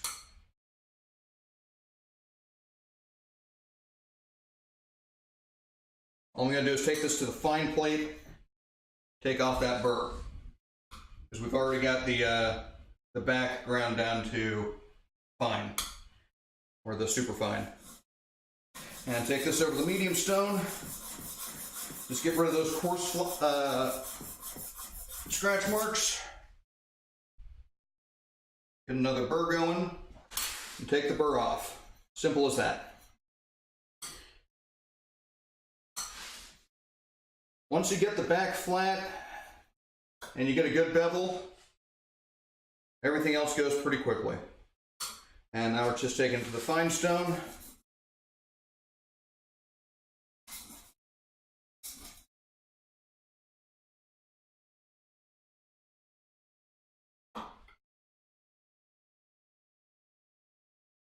And take that off. Now the engineers I used to work with were in charge of setting up minefields and taking fighting positions. That was about it. All right, so this is actually a pretty good cutting edge as it is. But I'm gonna take it to the strop and try and get that a little bit finer. First, what I'm going to do is use the back of the strap. So this is just a bit of poplar sandwiched together. It's relatively flat, but it doesn't necessarily need to be. And I know if there's any Marines watching, this is not a crayon, okay? This is chromium oxide suspended in wax, so don't eat this. So, only need to do this very, very occasionally. You don't need to do this every time. But just get the back polished up with some kind of polishing compound that you can get like a polishing paste or jeweler's rouge. I've got this chromium oxide stuff.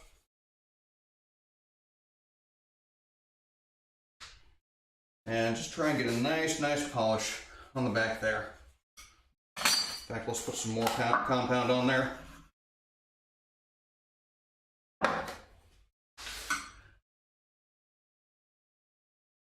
One of my fellow streamers is Sergeant Hollywood. He's a former Marine, and we make fun of him for eating crayons. It's all good, though. There's inter-service rivalry, which is fine. But we're allowed to do it, you're not.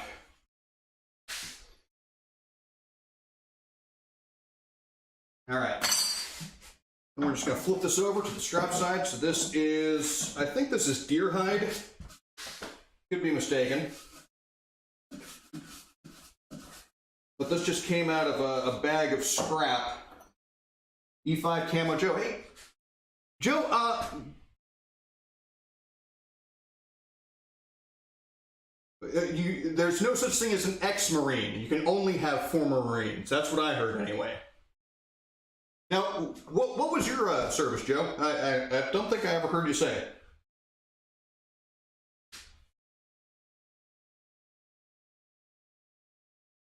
So this is just deer hide from scrap leather, glued to the poplar and polishing compound on it. And all I'm going to do is work the bevel. So again, just find the bevel and work it across. Not too much pressure. So you're a Marine as well, okay.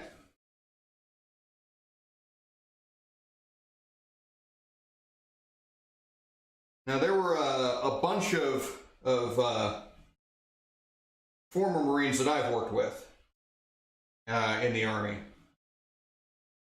And one in particular that stood in mind was a warrant officer who was in charge of our motor pool. And anytime anyone ever called him an ex-Marine, he said, no, I'm a former Marine. So that's where I learned that one. Could be mistaken. I don't know. You guys do you. And your crayons. That's fine.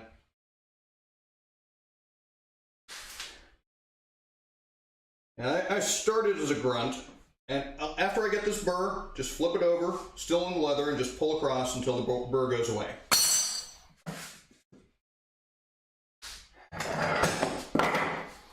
And what we should be able to do is, I've got this nice little piece of poplar here. And this is how we test if it's sharp. Or one way. Well, there's, you could shave your arm with it. But that's, it's kind of nasty actually. Well, when you start running out of hair, shave some end grain.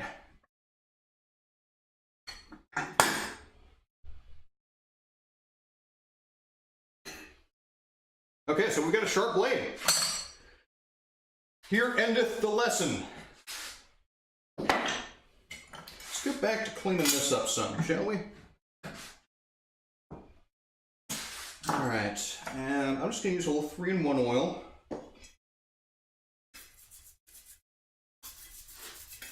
I'm going to work that in over here. Try and get some of this rust off. I like 3-in-1 oil. It's great for lubricating the soles of planes. You know, it does It does mess up the wood a little bit because it can get into your workpiece. But it's usually not that big of a deal, especially if you're sanding afterwards.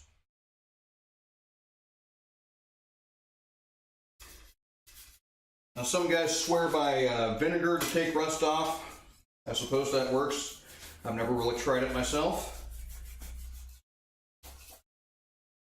Probably should at some point.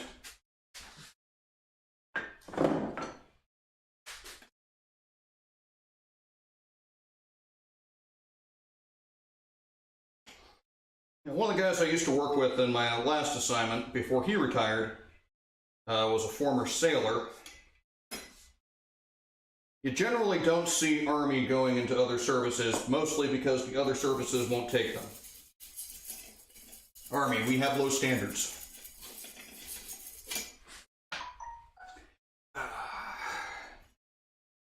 And we pay better too. I always had a sort of a litmus test to determine which service branch you should join. And it was Marine Corps if you really wanted to be in the military, Air Force if you didn't really want to be in the military, Army if you needed money, Navy if you wanted to travel, and Coast Guard if you want to kill people. Oh, you know what? I almost forgot something here. So we did miss a spot on the sharpening. This is the chip breaker. And the thing you want to do with your chip breaker is because it's going to lay here against the flat of the back of your iron. And you need to make sure as much as possible that there is no gap between those two.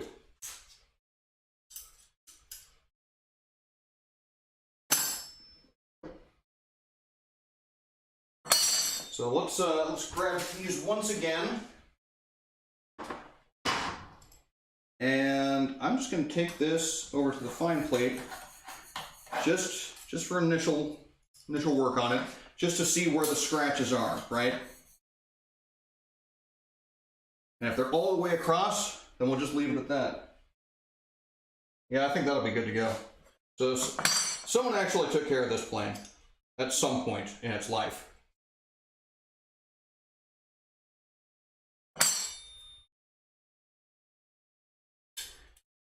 Yeah, there was one restoration project I saw. A guy left a bucket of vinegar, had a bunch of rusty tools in it, and forgot about it and pulled the tools out about a year later. Half the tools had disappeared in that time. But some of them came out working, so that was interesting enough. Okay, so blade we are good on, except I do want to put some oil on these to prevent rust.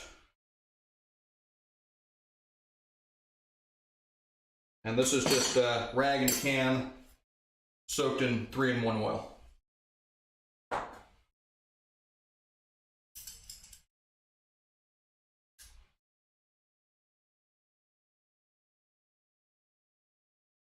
Okay, back to the sole.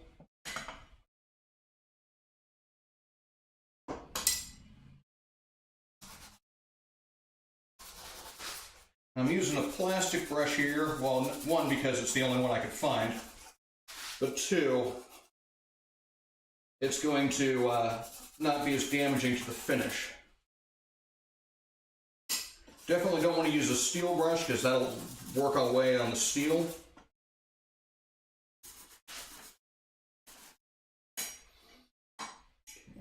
And this is going to bug me, so I'm going to try and figure out some way of dealing with this. I think, so I got a little bit of protrusion here. Maybe if I put some oil in there, I could work out some of the gunk that's between these. So it seems like I've got some kind of sawdust or something along that line built up between this hinge and the sole. And the sole is kind of lifting up just a little bit. I don't think the camera's going to show it.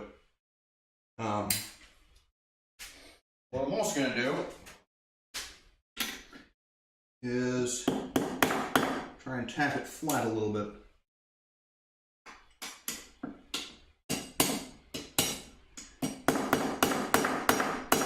This might not be the smartest of moves.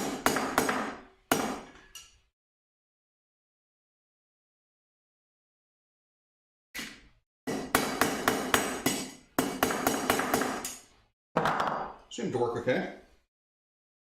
All right. That's the sole. Let's look at the frog. So this is a frog. If you're not familiar with the frog, it's what the blade rests upon in order to give it the proper cutting angle. So one of the things that a lot of people kind of mess up on is the bevel here is completely irrelevant. It doesn't matter what angle that is. At least with a bevel down plane such as this. The angle of attack of the blade is always going to be determined by the frog.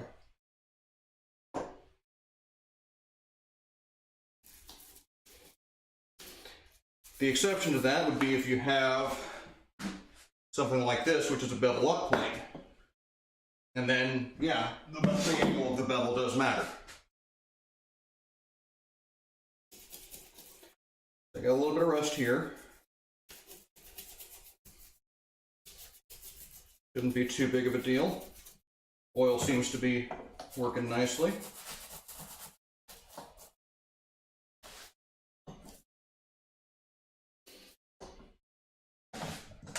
If I wanted to be a snob, I would not do this on my actual workbench, but I have a shortage of work surfaces in this shop, so this is where it's getting done.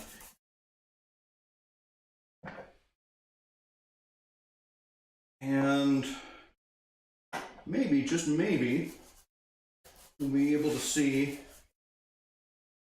the manufacturer's stamp on this lateral adjustment. This is where the Stanley like to hide it a lot of times. I'm not seeing it because they don't they weren't really into heavily marking their planes.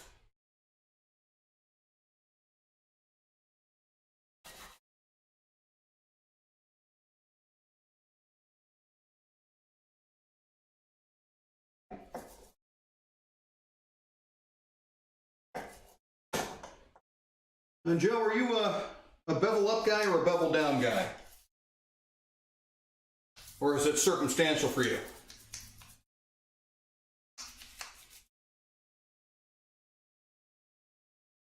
I'd always been skeptical of the claims of the bevel up crowd until I bought that 62, which I needed for my mallet build. So at least that was the intent. A lot of end grain planing on this mallet. So 62 plane did wonders for that.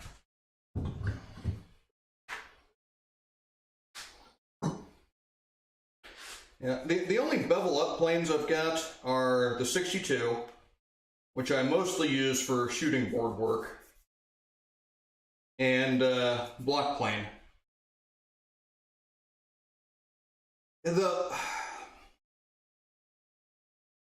I don't know about their bevel up planes. I haven't looked into those too much. I don't like their lateral adjusters, and I've never used them, so to be fair, you know, I could be completely mistaken on that, but they look wrong to me, and I don't think your lateral adjuster should also be your depth adjuster. But that's coming from someone who's never used it, so take it for what it's worth. But most of my planes are Stanley. I've got a Record. I've got a couple of Wood Rivers, and my router plane is Lee Nielsen, because Lee Nielsen's were about the same price as the Stanleys that I could find. Okay. Yeah, I guess I would just worry that I'd be going to adjust the depth and inadvertently adjust it laterally. But if it's not a problem, it's not a problem.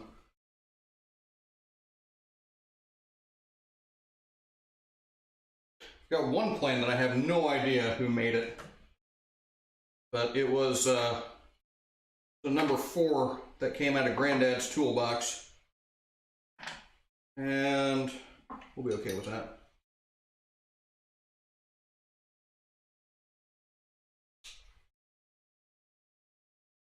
Just try and get all the rust off as much as I can.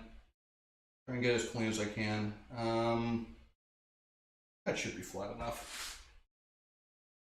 I don't think I'm doing like any kind of finish work with this. This is mostly just to, you know, make the circle shape.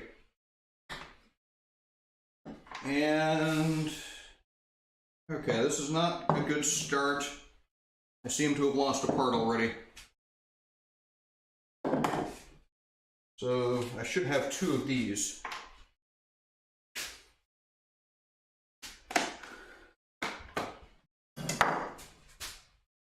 That's for the frog.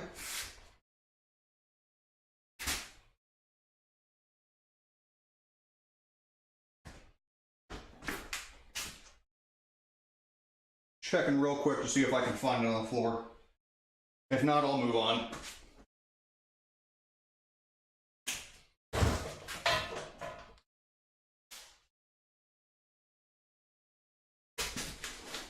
There it be.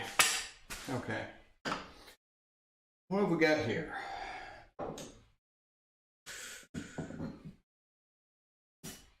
So I'm guessing not a whole lot of attention was paid to this, and I don't think that dovetail was ever removed, or likely not removed.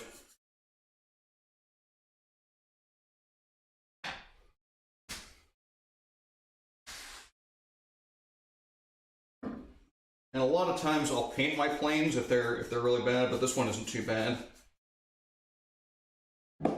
Like this number 4, got a nice burgundy on it. Let's get it to a place where it's in frame. And this number 6 that I picked up, that came from an antique store. Which, to be quite honest, I do not recommend antique stores as a source for planes.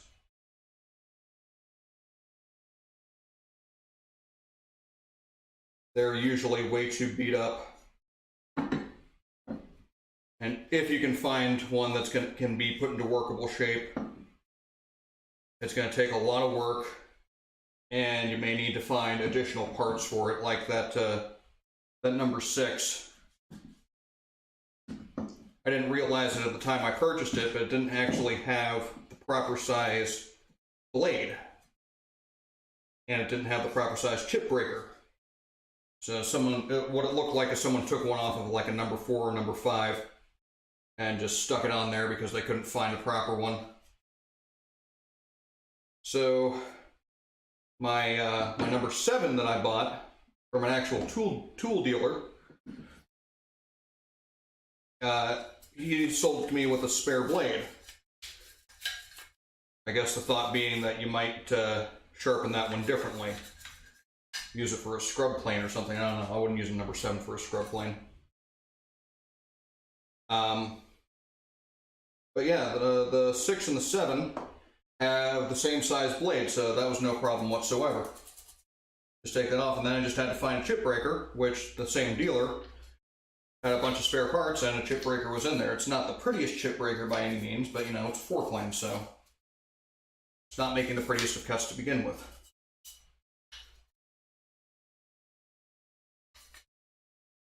And that being said, I hardly use the dang thing anymore, because it's just not that interesting. Got the number 5 that I use as a scrub plane. It's got a cambered iron on it. And folks, feel free to interrupt me at any time if you feel I'm getting a little bit too technical. I know not everybody in this stream is a woodworker. And if you are, you might not be all that up to speed on the ins and outs of Stanley hand tools. Okay, so we got that going. A dab of oil on these screws probably wouldn't hurt anything.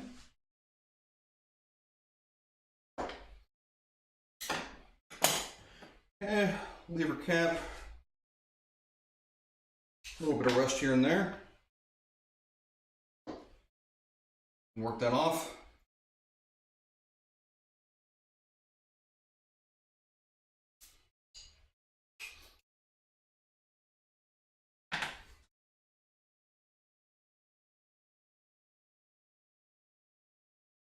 Hey, that's okay, Bill. I mean, we all start somewhere.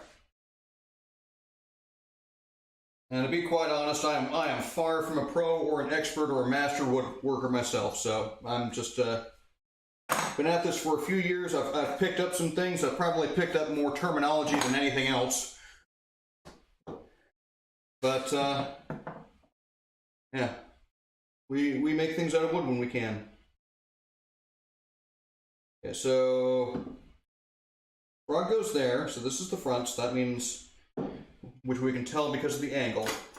I think it might be possible to put this on backwards, so I don't want to do that. I'll just fit the dovetail in. And I think I've got a block of oak right here. We'll hammer, and we can hammer. And since we got some oil on there, it's going in a lot easier than it came out.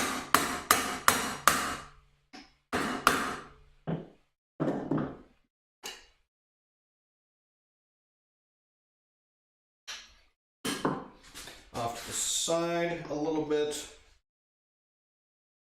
And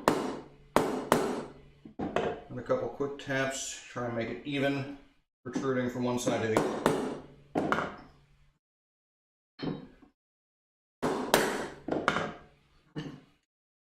There we go. All right, next, okay, I got a frog screw here. Let's put a little bit of oil on that. Try and clean the threads out some. A little washer. Hurt to put oil on that.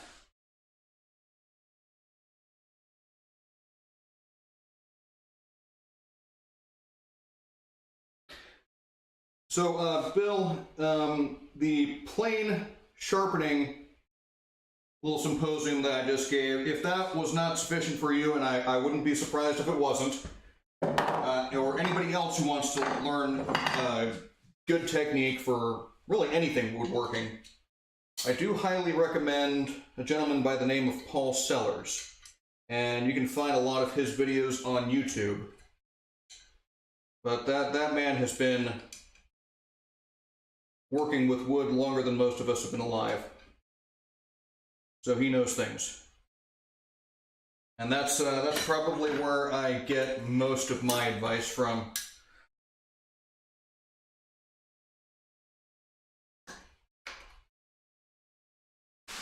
And are you...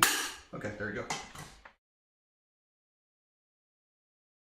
So I think the main reason why this plane did not last was because of the method of adjusting the sole.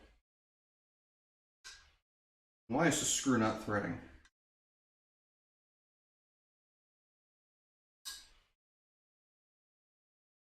Go. So with this guy, you have to actually manually compress or depress each side and then lock it down with these screws. And as we can see with this one, the screw did not lock down all that well. I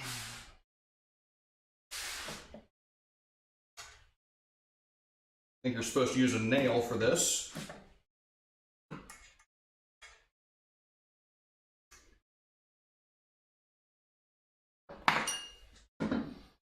And so yeah, that's how you were supposed to do that. Now with the Shannon Rogers, yeah, Shannon Rogers does have good stuff on there. He definitely knows his stuff. The problem is, I think the thing I don't like about Shannon Rogers is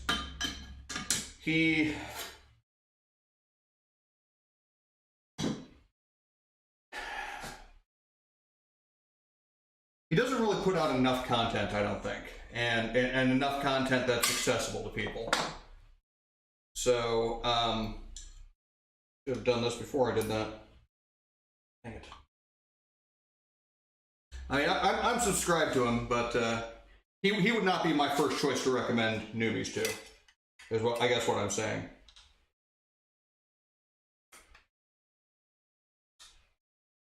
And definitely I don't recommend Rob Cosman. Guy obviously knows his stuff, but I think he tries to, he makes things more complicated than they need to be. Rob Cosman does.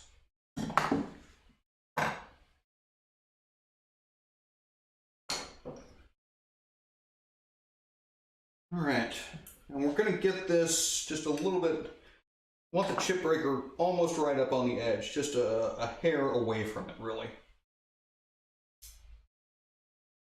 At least that's what I think I want, as I've never used this plane before.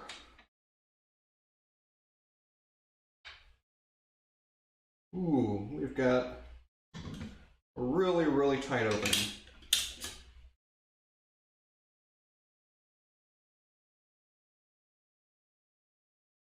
Yeah, now this is just me, but I don't really like people who put their content behind a paywall. I think trying to phrase this right. I want woodworking to be open to everybody. I want everybody to do woodworking, and there has been a tendency within trades, and this is long-standing. This is not recent at all. I mean, if we go back to, say, the Middle Ages, we had the guilds, right? And the guilds, their sole purpose was to keep knowledge away from the common person, so that you had to go through the guild in order to learn the skill. I don't like that mentality. Now, obviously, your work is your property, okay? If you want to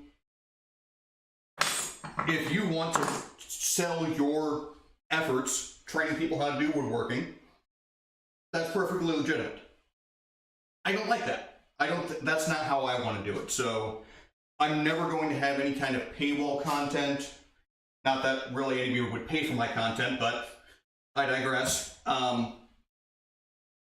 Yeah, I wish more woodworkers would just put their content out there for everybody to see.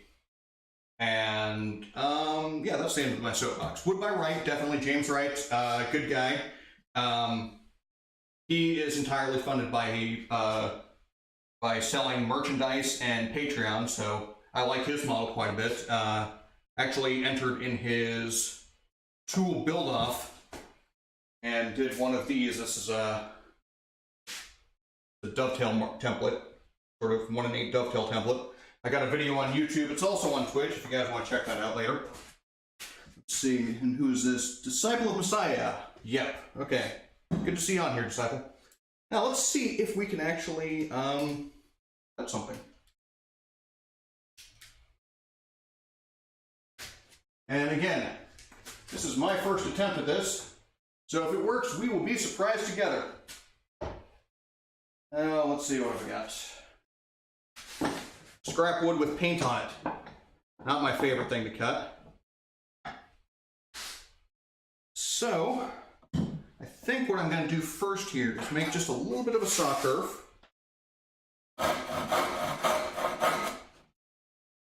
And that's mostly so I can see what I'm working towards.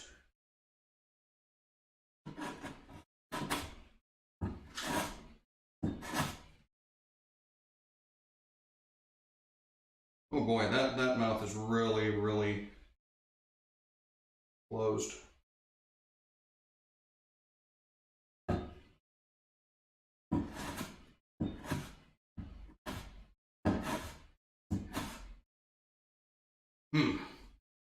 This could be an adventure, folks. Okay, let's see. I think I'm going to probably have to do this. Gotta open the throat a little bit, open the mouth a bit, so we can actually get shavings through there.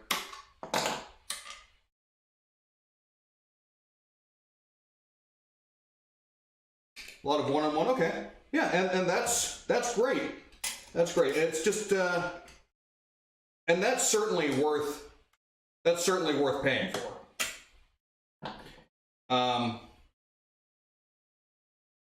But you know, I was just kind of wanting.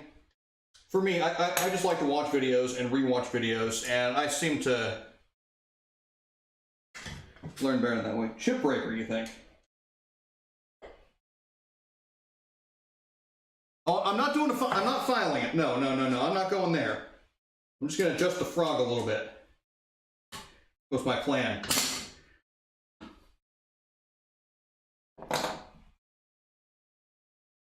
And no, this is, I think this is a stainless steel plate, so I don't think filing that would be a smart idea at all. And yeah, chip breaker probably should come back a bit. There we go. That was probably the real problem. Let's see. Let's back the blade off quite a bit.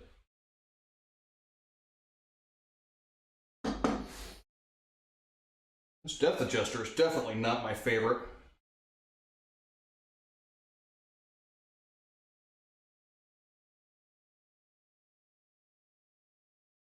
Is this backwards? Hey, come on, work with me here.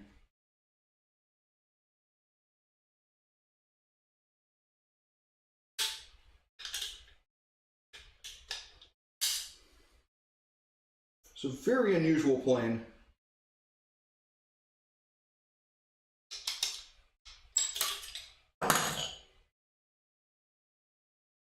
Now the lever cap isn't giving me any pressure.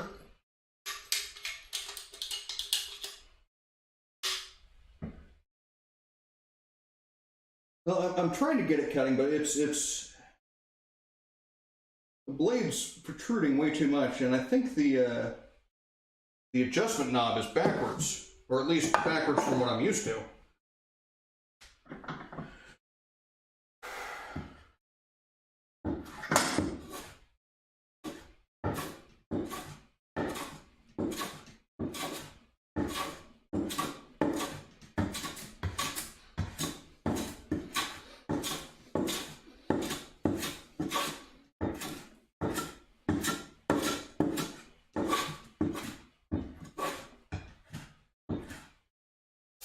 Oh, we're making shavings. It's a good sign.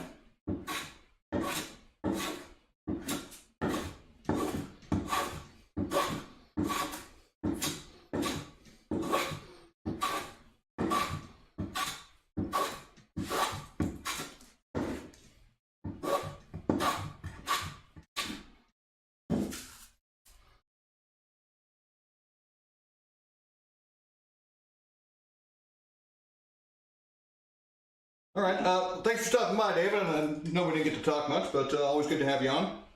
BB Frogger, everybody, is a good friend of mine from back in my school days. A fantastic musician, although his material is probably a bit unusual, or less usual than what you're, not what you're accustomed to.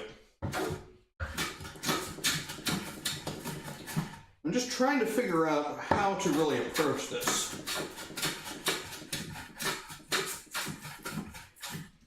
And I know mentally that I shouldn't be able to cut once it gets to the actual radius. It should just stop cutting entirely. So that's going to be about like that. But getting there, that's kind of a weird problem.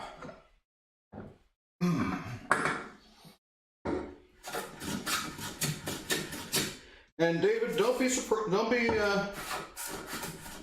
quick to judge. You can do quite a bit of woodworking with a small space and just a 3/4 inch chisel. This is the most important tool you will ever have. as a woodworker. You can do just about anything with that. It's kind of like a shotgun in that respect. You can solve just about any problem with a shotgun. It's not going to be a great solution, but you can solve the problem.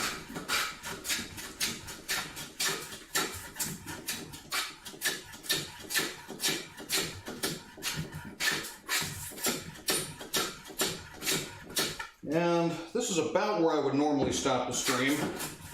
Actually, about 15 minutes ago. But I do want to kind of see this through.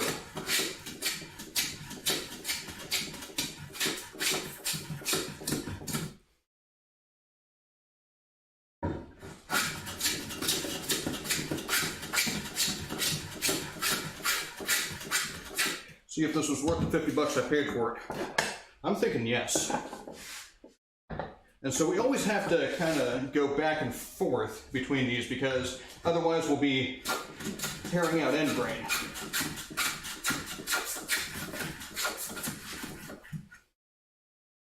You don't go uphill on a plane.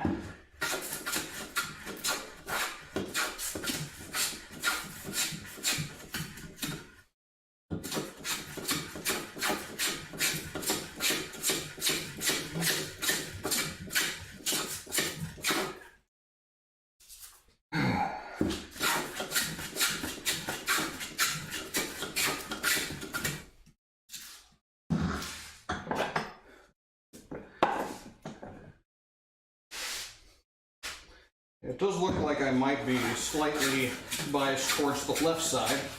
Or no, actually that would be biased towards the right side.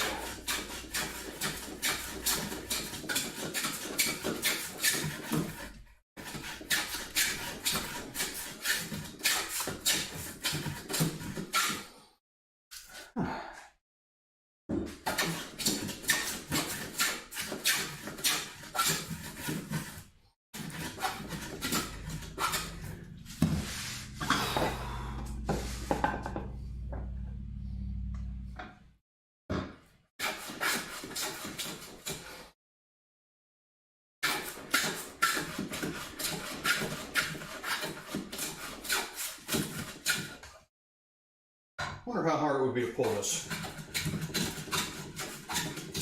That's not so bad.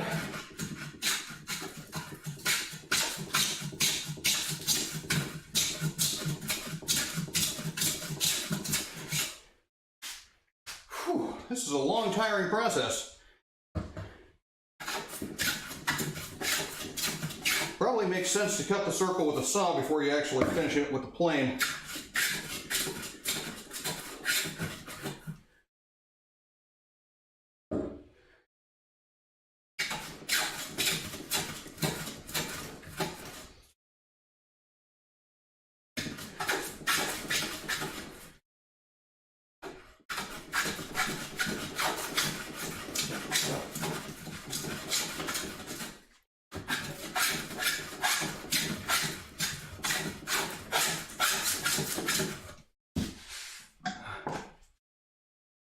Yeah, draw knife might work.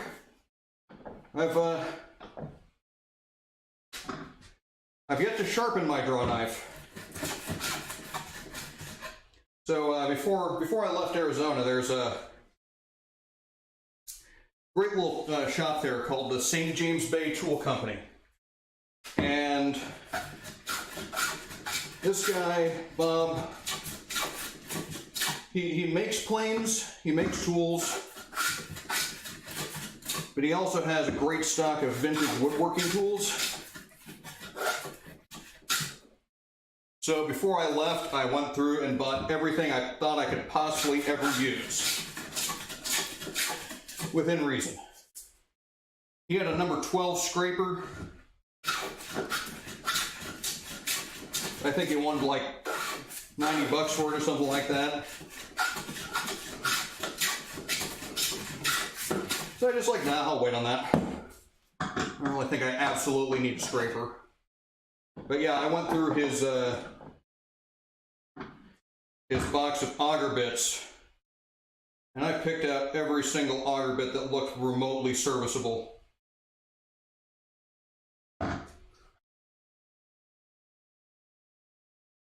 You know, if the snail wasn't broken, and it had 2 good spurs on it, and the shaft was straight, it came home with me that day.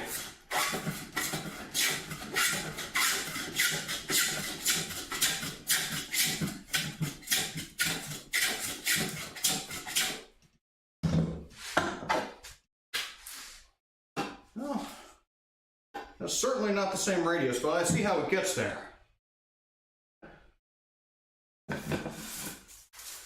So yeah, that's I'm calling that a win. I certainly like that plane. And I like dropping my work pieces on the floor. That's how we do it here. Okay, well, I'm going to set this aside just for the moment.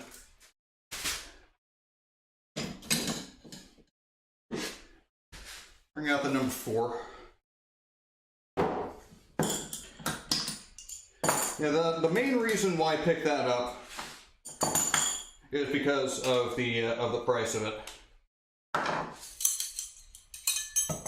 Honestly, before I saw the Craigslist ad, I never even heard of the number 13 plane. I thought about maybe one day getting the 113. But yeah, 13 had never crossed my mind. And again, it's not like it was a very popular plane ever to begin with.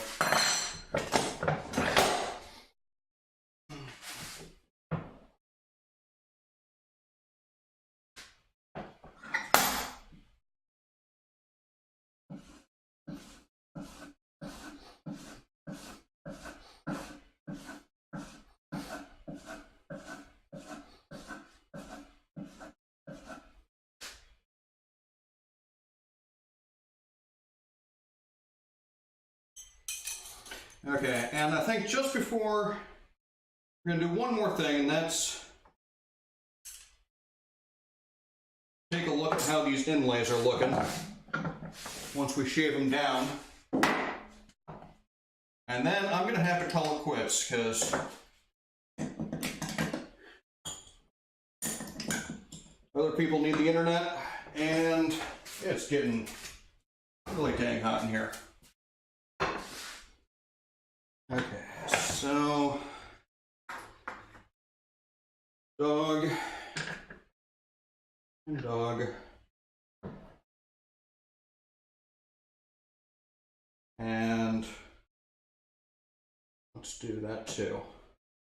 All right, how do you think it turned out, folks?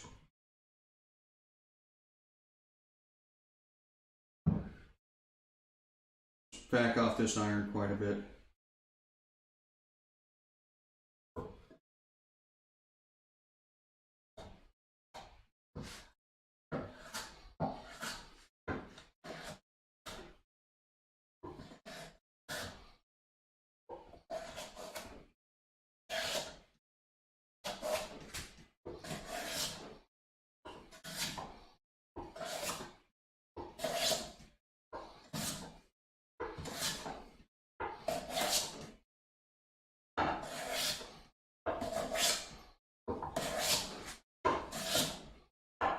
Oh man.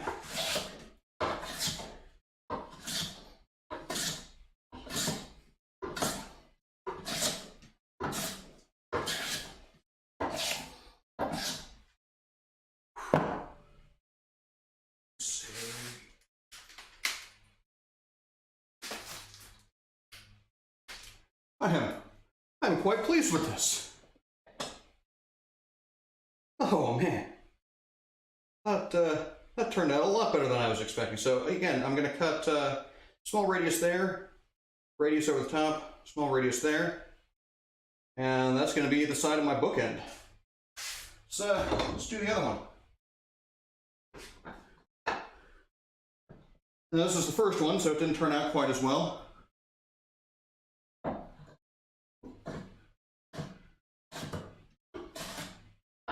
First one never goes as well, see I tried to do it through the dovetail, that was a mistake.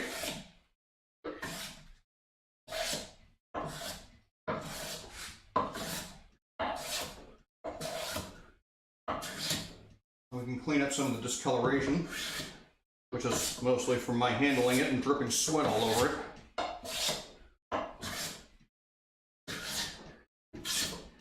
Now, obviously, this would look a lot better with a more contrasting wood. So if I did like walnut, that would really pop out.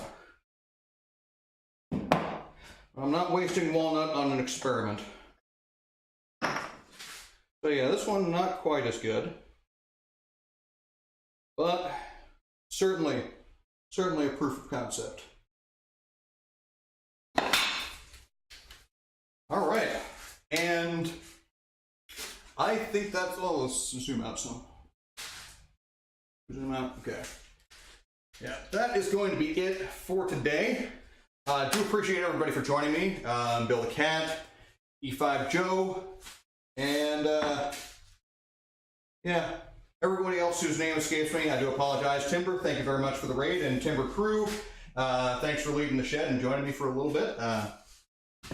All good times all around. So, again, follow me on all the internets, on the Instagrams, the Facebooks, the Twitters. Twitter and Instagram are probably the best places. Follow me here if you haven't already. And subscribe to my YouTube channel, because that's where everything, well, that's where all the produced videos go. And Disciple, thank you. Didn't mention you, but again, thanks for stopping by. Always great to have you along. And that's going to be it. Let's see if I can figure out. Yeah, let's do this. I'm going to put you on AFK, and then I'm going to look for someone to go raid. Keep this thing going, maybe. Hopefully I can find another woodworker, otherwise someone creative. Who knows? Worst case, I'm going to stick you with Robas, because I like Robas. He's the king of Sweden. Ask him about cooking.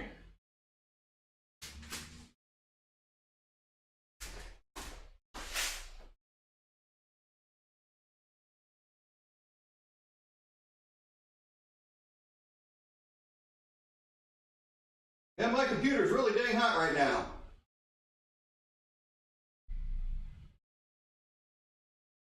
All right, let's try this. Protean Projects is streaming right now. He's doing some leather painting, it looks like.